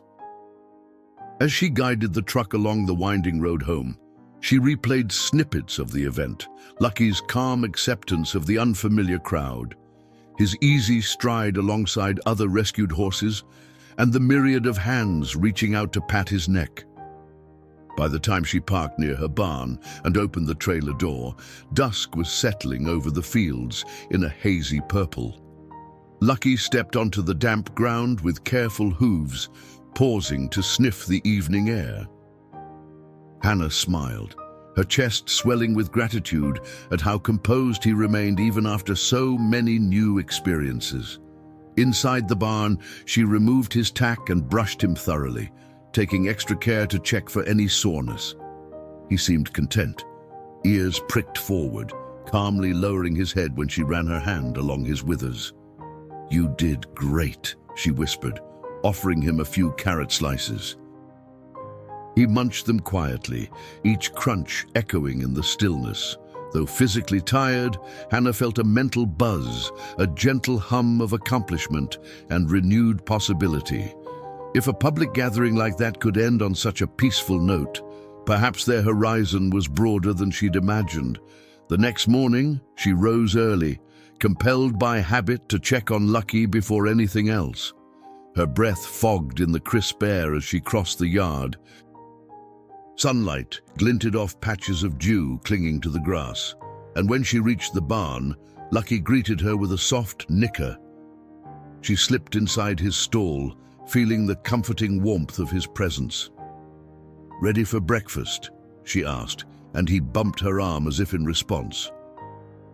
After filling his feed bin, Hannah leaned against the stall door, reflecting on how far he'd come, from the emaciated, mistrustful creature at the auction yard to the steady companion who had just navigated a public event with only minor signs of anxiety. Later that day, Jess pulled up in her old truck, stepping out with a wave. "Hope I'm not interrupting," she called. Hannah, who had been brushing Lucky's tail, smiled. "Never," she said, setting the brush aside. Jess approached with a mild grin. "Word's out about Lucky. Folks keep asking me how you turned that hopeless horse into a poster child for second chances." The remark made Hannah blush slightly. "It's not magic," she replied. "He just needed someone to care, and I got a lot of help from you, Linda, and Dr. Walters." Jess nodded thoughtfully. Well, I've been thinking about that therapy program I mentioned. They're having an open house in a few weeks. Might be a nice opportunity for Lucky to show that with patience and kindness, anything's possible. Hannah considered the idea. The therapy center, as Jess had once described it, worked with children and adults who struggled with confidence, motor skills, or emotional trauma. Horses played a central role in helping them heal. The notion of Lucky offering hope to others tugged at Hannah's heart. He's not quite bomb-proof, she cautioned, recalling the moments when sudden noises still spooked him. But if they're just looking for a demonstration, maybe we can handle it. Jess grinned. Nothing formal, just a chance for folks to see what a rescued horse can become. Think it over. The following week brought a burst of unseasonably warm weather.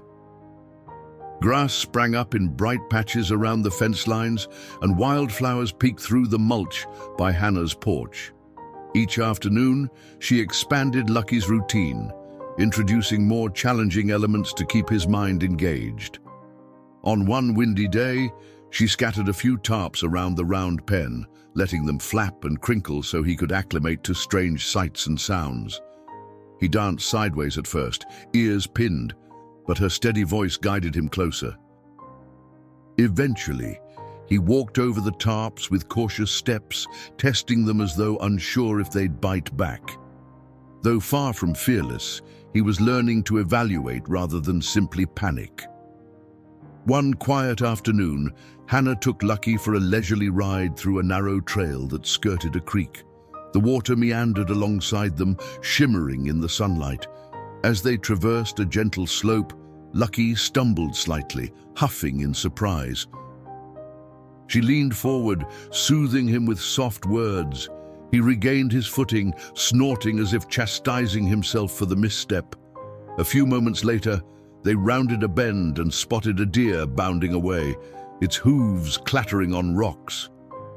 Lucky jerked his head up, tension rippling through his neck, but Hannah kept her reins relaxed.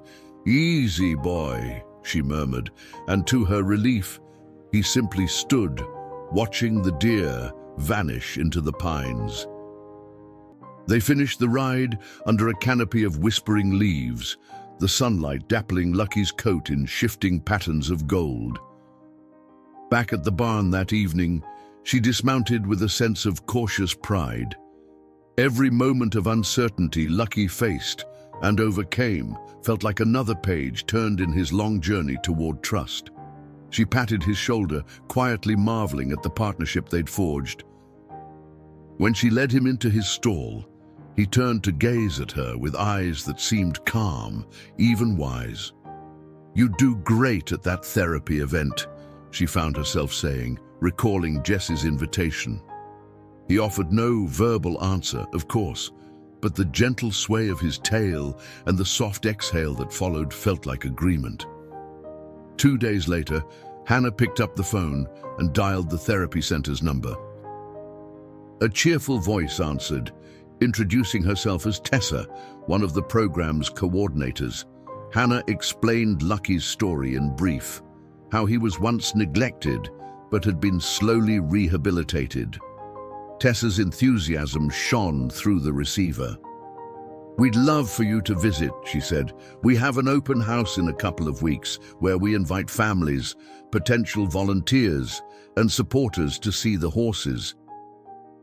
Even if Lucky's not ready to interact with clients directly, just showing how far he's come could inspire people."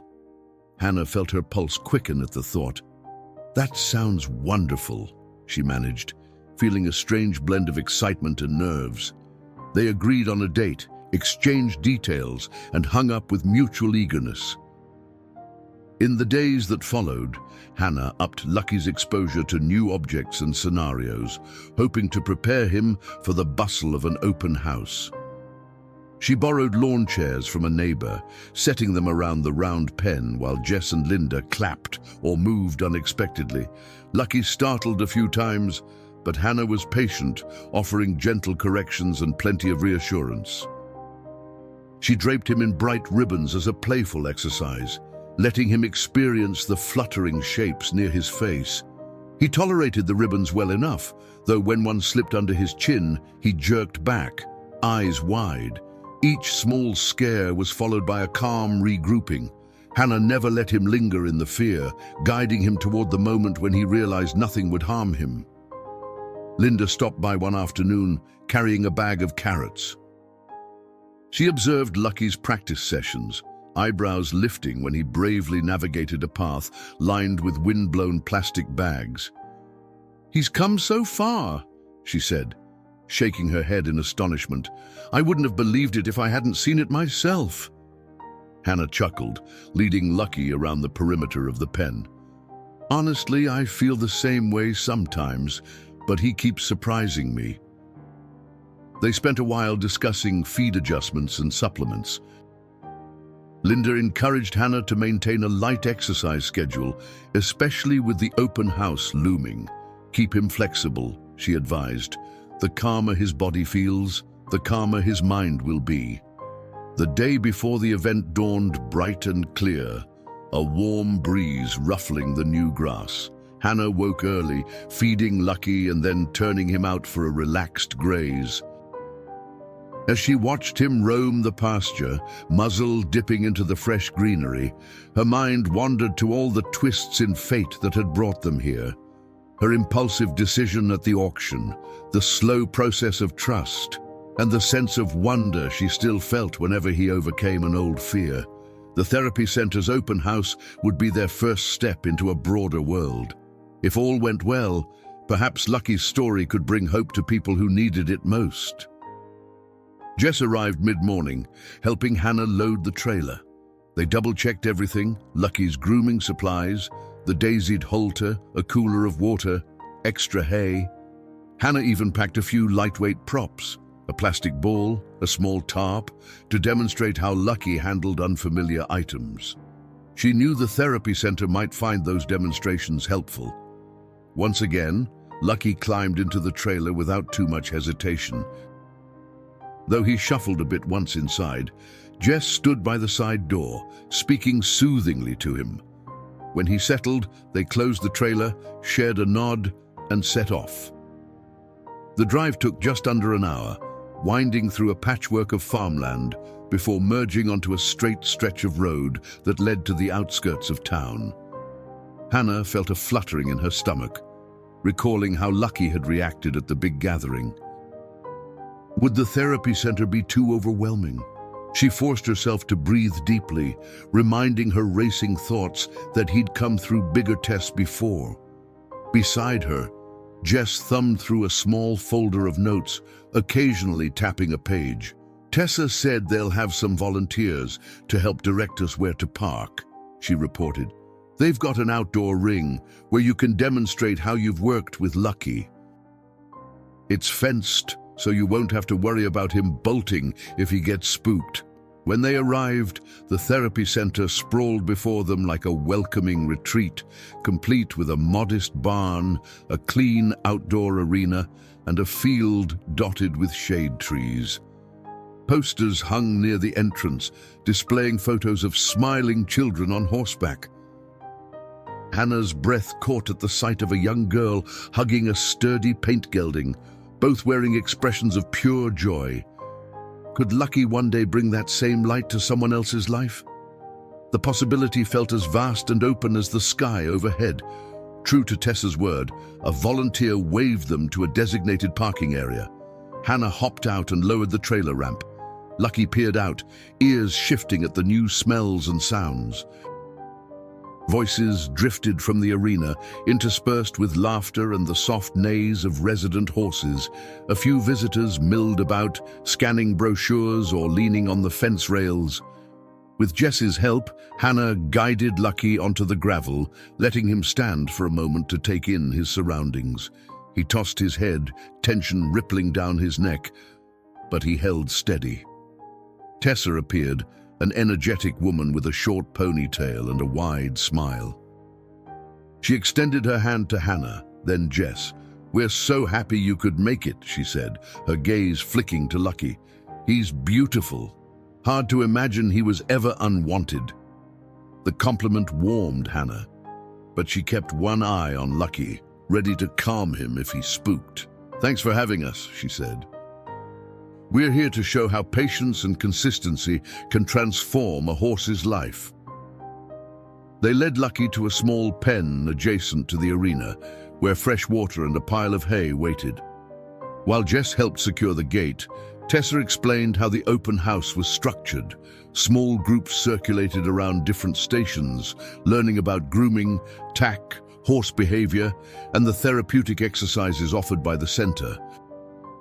"If you're comfortable, we'd love for you to speak for a few minutes about Lucky's history and do a quick demonstration of the desensitizing work you've done," Tessa said, gesturing toward the arena. "We won't push him into anything that makes him uneasy." Hannah nodded, nerves fluttering in her chest. She checked Lucky's demeanor. He seemed alert, but not panicked, glancing around as though unsure what to make of it all. She placed a reassuring hand on his neck, feeling the steady rhythm of his breathing. "We'd be happy to help however we can," she said softly, hoping Lucky sensed her confidence. They arranged a time slot for later in the morning, giving Lucky a chance to settle in and watch the activity around him. As the sun climbed higher, visitors began drifting in greater numbers. Some stopped by to ask about Lucky's story, marveling at his calm eyes and sleek coat. A child, perhaps 7 or 8 years old, peered over the pen's railing with open curiosity. Hannah squatted down to chat with him. "His name is Lucky," she explained. The boy's eyes widened. "Lucky," he repeated, a smile tugging at his lips. Something in that simple exchange touched Hannah deeply. She pictured the boy gaining courage from Lucky's tale, maybe seeing that no matter how lost or overlooked you feel, a second chance can be just around the corner. When their time came, Hannah led Lucky into the arena where a small crowd gathered. She introduced herself and Jess, then spoke about finding Lucky at the auction, the months of rebuilding trust, and how support from friends and experts had guided them forward. Lucky shifted on his hooves, but didn't shy away. Jess placed a plastic tarp on the ground, and Hannah urged Lucky to walk across it, demonstrating how he now handled sudden noises and odd textures. He hesitated, ears forward, then stepped onto the tarp with care. The gentle applause and murmurs of admiration from onlookers brought a lump to Hannah's throat. Each step Lucky took was a living testament to resilience, visible for everyone to see. After the demonstration, Tessa approached with shining eyes. "That was wonderful," she said, offering Lucky a soft pat on his shoulder. "He's so calm, and the story you told about his past, I think it really struck a chord with our visitors. We'd love to talk sometime about whether he might fit into our program, even for occasional visits." Hannah's mind reeled. She thought of the shy boy who had peered over the pen's railing, and all the other children or adults who might find solace in Lucky's gentle presence. "I'd be honored to explore that," she said, her voice barely above a whisper. Lucky lowered his head, leaning into her hand as if sharing that decision. In that moment, Hannah felt that a whole new chapter was opening before them, one that stretched far beyond anything she had dared to imagine when she first saw him, thin and forgotten, at the edge of a dusty auction yard. When Hannah and Lucky returned from the open house at the therapy center, dusk had already cloaked the sky in soft purples and deep blues. The trailer rattled gently along the gravel driveway leading back to her small farm. Once parked, Hannah opened the rear door, letting Lucky step down into the cool evening air. He took a moment to survey his familiar surroundings, the barn lamp casting a warm pool of light across the yard. Although the day had been long, Hannah could feel his energy buzzing. He had stayed calm under pressure and responded to every new challenge with a cautious but remarkable bravery. The memory of the smiling families, the volunteers eager to learn his story, and the children marveling at his gentle nature lingered in her mind. She led him into his stall, giving him a thorough brushing while her thoughts spun on all that had happened. She replayed the conversation with Tessa, the center's coordinator, who had suggested exploring Lucky's involvement in their therapy program. Though Hannah had initially been too surprised to form a clear response, she'd walked away, feeling that something extraordinary was unfolding. If Lucky, once abandoned and broken, could now help people heal their own unseen wounds, it would be the ultimate testament to his resilience. That night, with the barn door secured and Lucky quietly munching hay, Hannah stood by his stall and whispered, "We've come so far." His ears flicked, acknowledging her voice. The hush that followed was as comforting as any promise. In the days that followed, Hannah found herself filled with a fresh sense of purpose. She called Tessa to thank her for the invitation and to say she would consider the possibility of Lucky working part-time with the therapy center. Yet a nagging worry lingered at the back of her mind.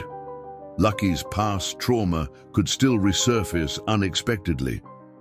What if, in the midst of a session, a sudden noise caused him to spook, unsettling a child who depended on feeling safe?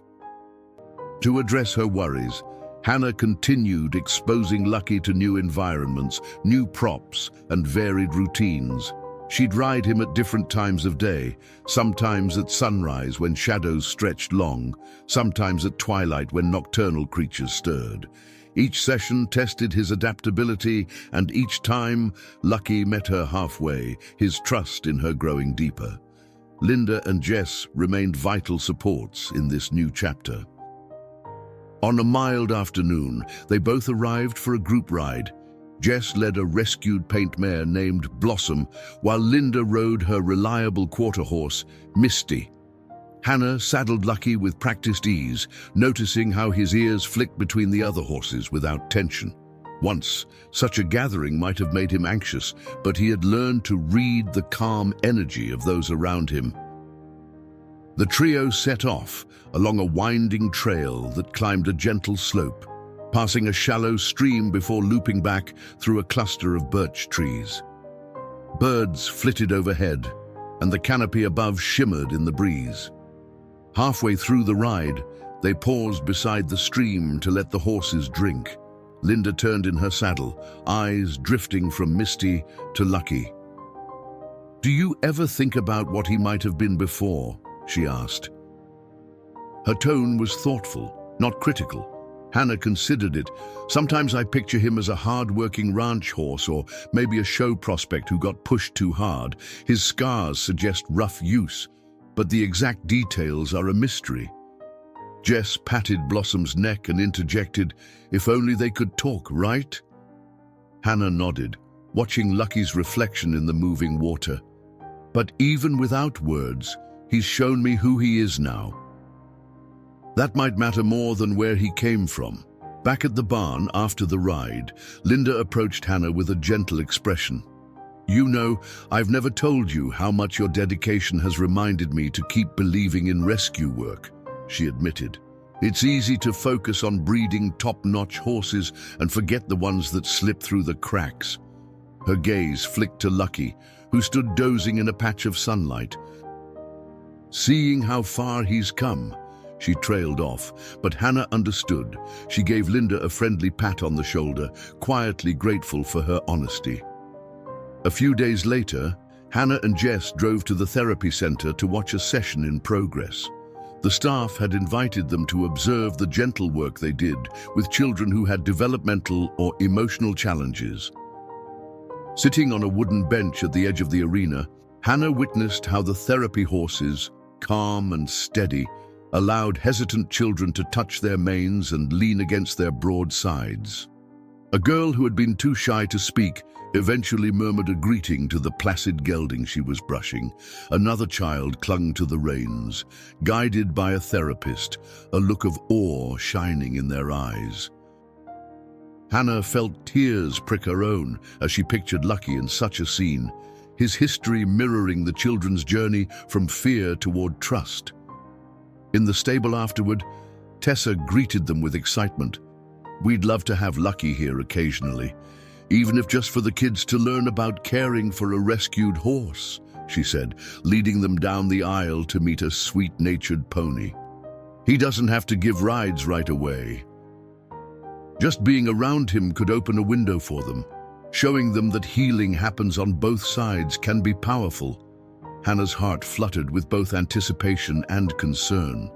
Could Lucky truly handle the unpredictability of children? The bustle of therapy sessions, the random squeals or sudden movements. Then again, he had faced so much and come through. A quiet resolve stirred in her chest. "I'll do everything I can to prepare him," she promised. Over the following weeks, Hannah refocused Lucky's training with an eye towards slow, calm ground interactions.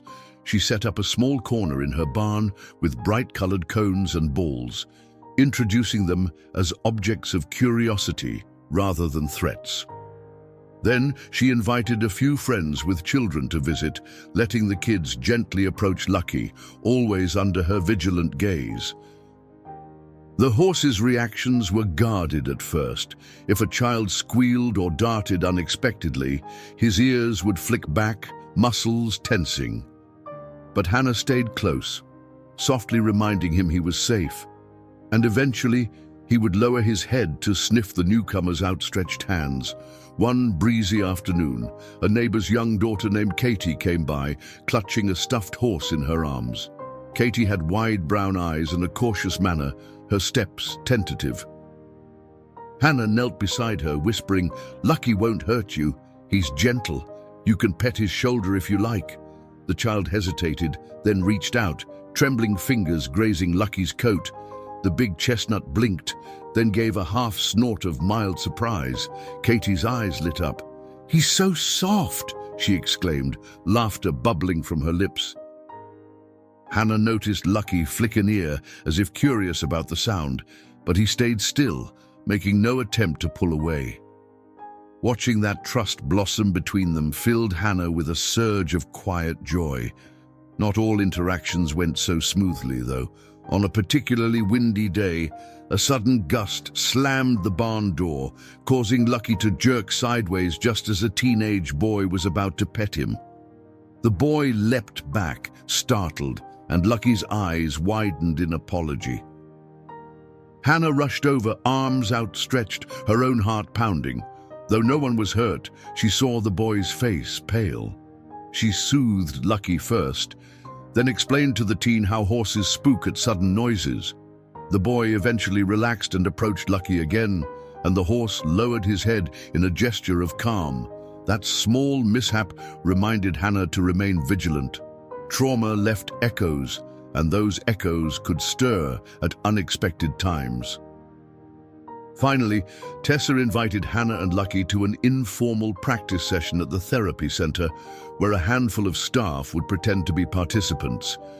"It'll be a controlled environment," Tessa assured over the phone.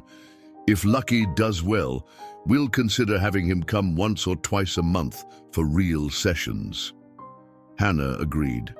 On the appointed day, she loaded Lucky into the trailer at dawn. She felt a swirl of nerves. This was no simple demonstration, but a potential step into a new role for the horse who had once been all but written off by the world. When they arrived, Tessa greeted them with bright enthusiasm. A few staff members stood by, wearing casual attire and friendly smiles. They introduced themselves to Lucky the way any cautious child might, slowly, with outstretched palms for him to sniff. Hannah felt a swell of relief when Lucky responded politely, lowering his head instead of pulling away. Tessa led them through a series of basic grooming tasks: brushing, picking hooves, walking from one end of the arena to the other. Occasionally, Tessa would clap her hands or skip around to mimic unpredictable behavior. Lucky startled once or twice, but each time Hannah used a calm voice, letting him know he could trust the situation. After the mock session concluded, everyone gathered to debrief. Tessa beamed as she jotted notes. "He's cautious, which is good. It means he's thinking," she observed. "When something sudden happens, he looks to you for guidance. That's exactly the dynamic we like to see, a secure bond that the kids can observe. It teaches them that trust isn't about never being afraid, but about working through the fear together. Hannah squeezed Lucky's lead rope, brimming with pride. In that moment, she understood that all the time spent in the round pen, all the gentle exposures and quiet reassurances, had been building them toward this possibility. Lucky's story could become a beacon for others. On the way home, Hannah hummed along to the radio, the trailer following steadily behind. Glancing in the rearview mirror, she thought of Lucky standing calmly inside, no longer trembling or convinced that each trip meant doom. She remembered the cramped pen at the auction yard where she'd first seen him, a ghost of a horse with a dull coat and frightened eyes. How unimaginable that one day he would be training to guide others through their own fears. Tears pricked at the corners of her eyes. "You're doing it," she whispered under her breath, as though speaking directly to him. "You really are." That night, after settling Lucky in his stall, Hannah lingered under the barn's warm light. Shadows danced across the floor as a soft breeze brushed the rafters. She listened to the rhythmic sound of his chewing, wondering what the next steps might hold. Perhaps soon, Lucky would stand beside a child struggling to find their voice, or guide an adult learning to trust again after heartbreak. In a sense, he'd already been doing that for Hannah all along. She knelt to adjust the straw near his feet, murmuring a gentle goodbye.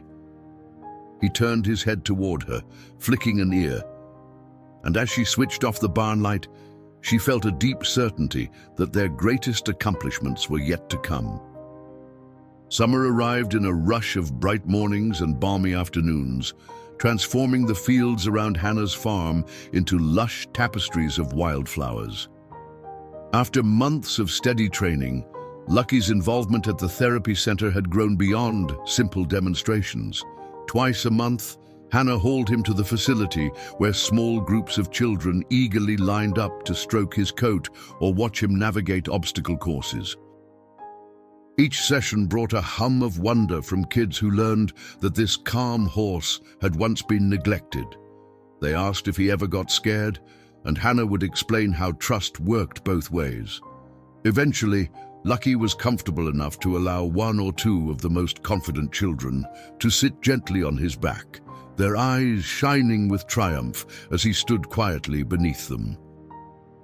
Though the progress was heartening, Hannah remained mindful that Lucky's old fears could emerge without warning. She never forgot the startled jumps or the times a loud noise sent him scrambling backward. Yet each day at the center, she witnessed his soft gaze land on a hesitant child, and she understood that his story mattered. On the farm, she introduced new challenges in small increments, like letting volunteers clap from different corners or asking them to lead him over colored poles. Every step bolstered his confidence. Linda once visited during a particularly lively session, watching Lucky remain composed while a child excitedly waved a plastic wand. Later, Linda admitted she felt a surge of pride. "He's found his purpose," she said, her voice catching with quiet emotion. Hannah simply smiled.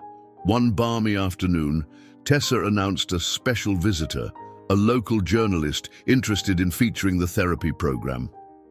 Hannah felt a flutter of nerves when asked if she'd share Lucky's background, but she agreed, hoping the article might encourage more people to consider rescue horses. The journalist arrived carrying a camera and a notepad, her questions thoughtful and gentle. Hannah recounted the day she'd spotted Lucky at the auction, how his dull coat and hollow gaze had haunted her. As the reporter snapped photos of Lucky standing calmly among children, Hannah felt a surge of gratitude. Later, reading the finished article, she was moved by the headline, "Discarded Horse Becomes Beacon of Hope." Though the word discarded stung, she knew it spoke a necessary truth. She quietly thanked the writer later. Summer soon reached its peak, bringing humid days and late sunsets that turned the sky into blazing streaks of red and orange. On the farm, Hannah balanced her routine between caring for Lucky, tidying the barn, and managing a small vegetable patch that provided fresh produce. Whenever she had a spare hour, she'd brush Lucky's coat until it shone like copper in the sunlight, reflecting the hard work they had both invested. Sometimes, she would find him peering over the fence at the neighboring fields, as though still marveling at his good fortune. His body carried faint scars from his past, but his eyes glimmered with a serenity she once thought impossible. That quiet confidence now radiated to everyone who crossed his path. Each day felt like a gentle gift.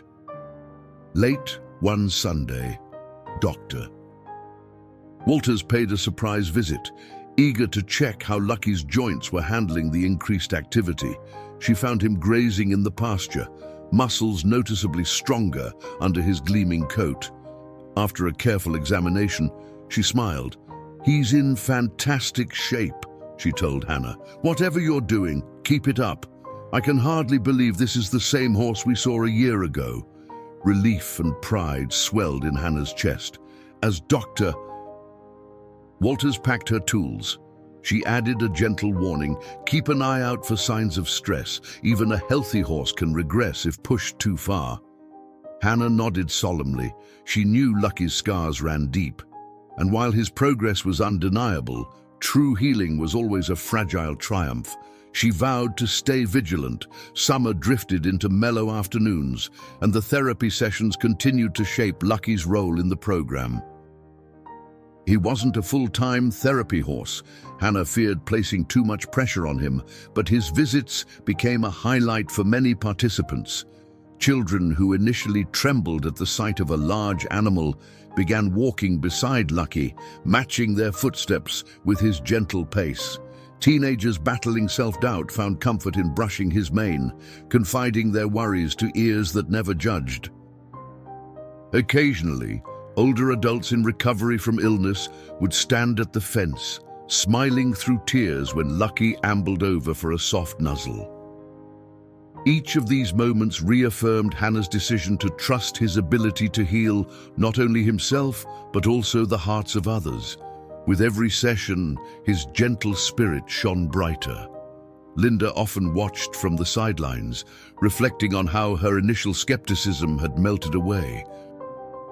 One evening, she confided to Hannah, "I used to think some horses were just lost causes, but Lucky changed my mind." Hannah smiled, recalling her own doubts back then, how she'd questioned whether she had the means or skill to restore a broken animal. Yet Linda's shift in perspective spoke volumes.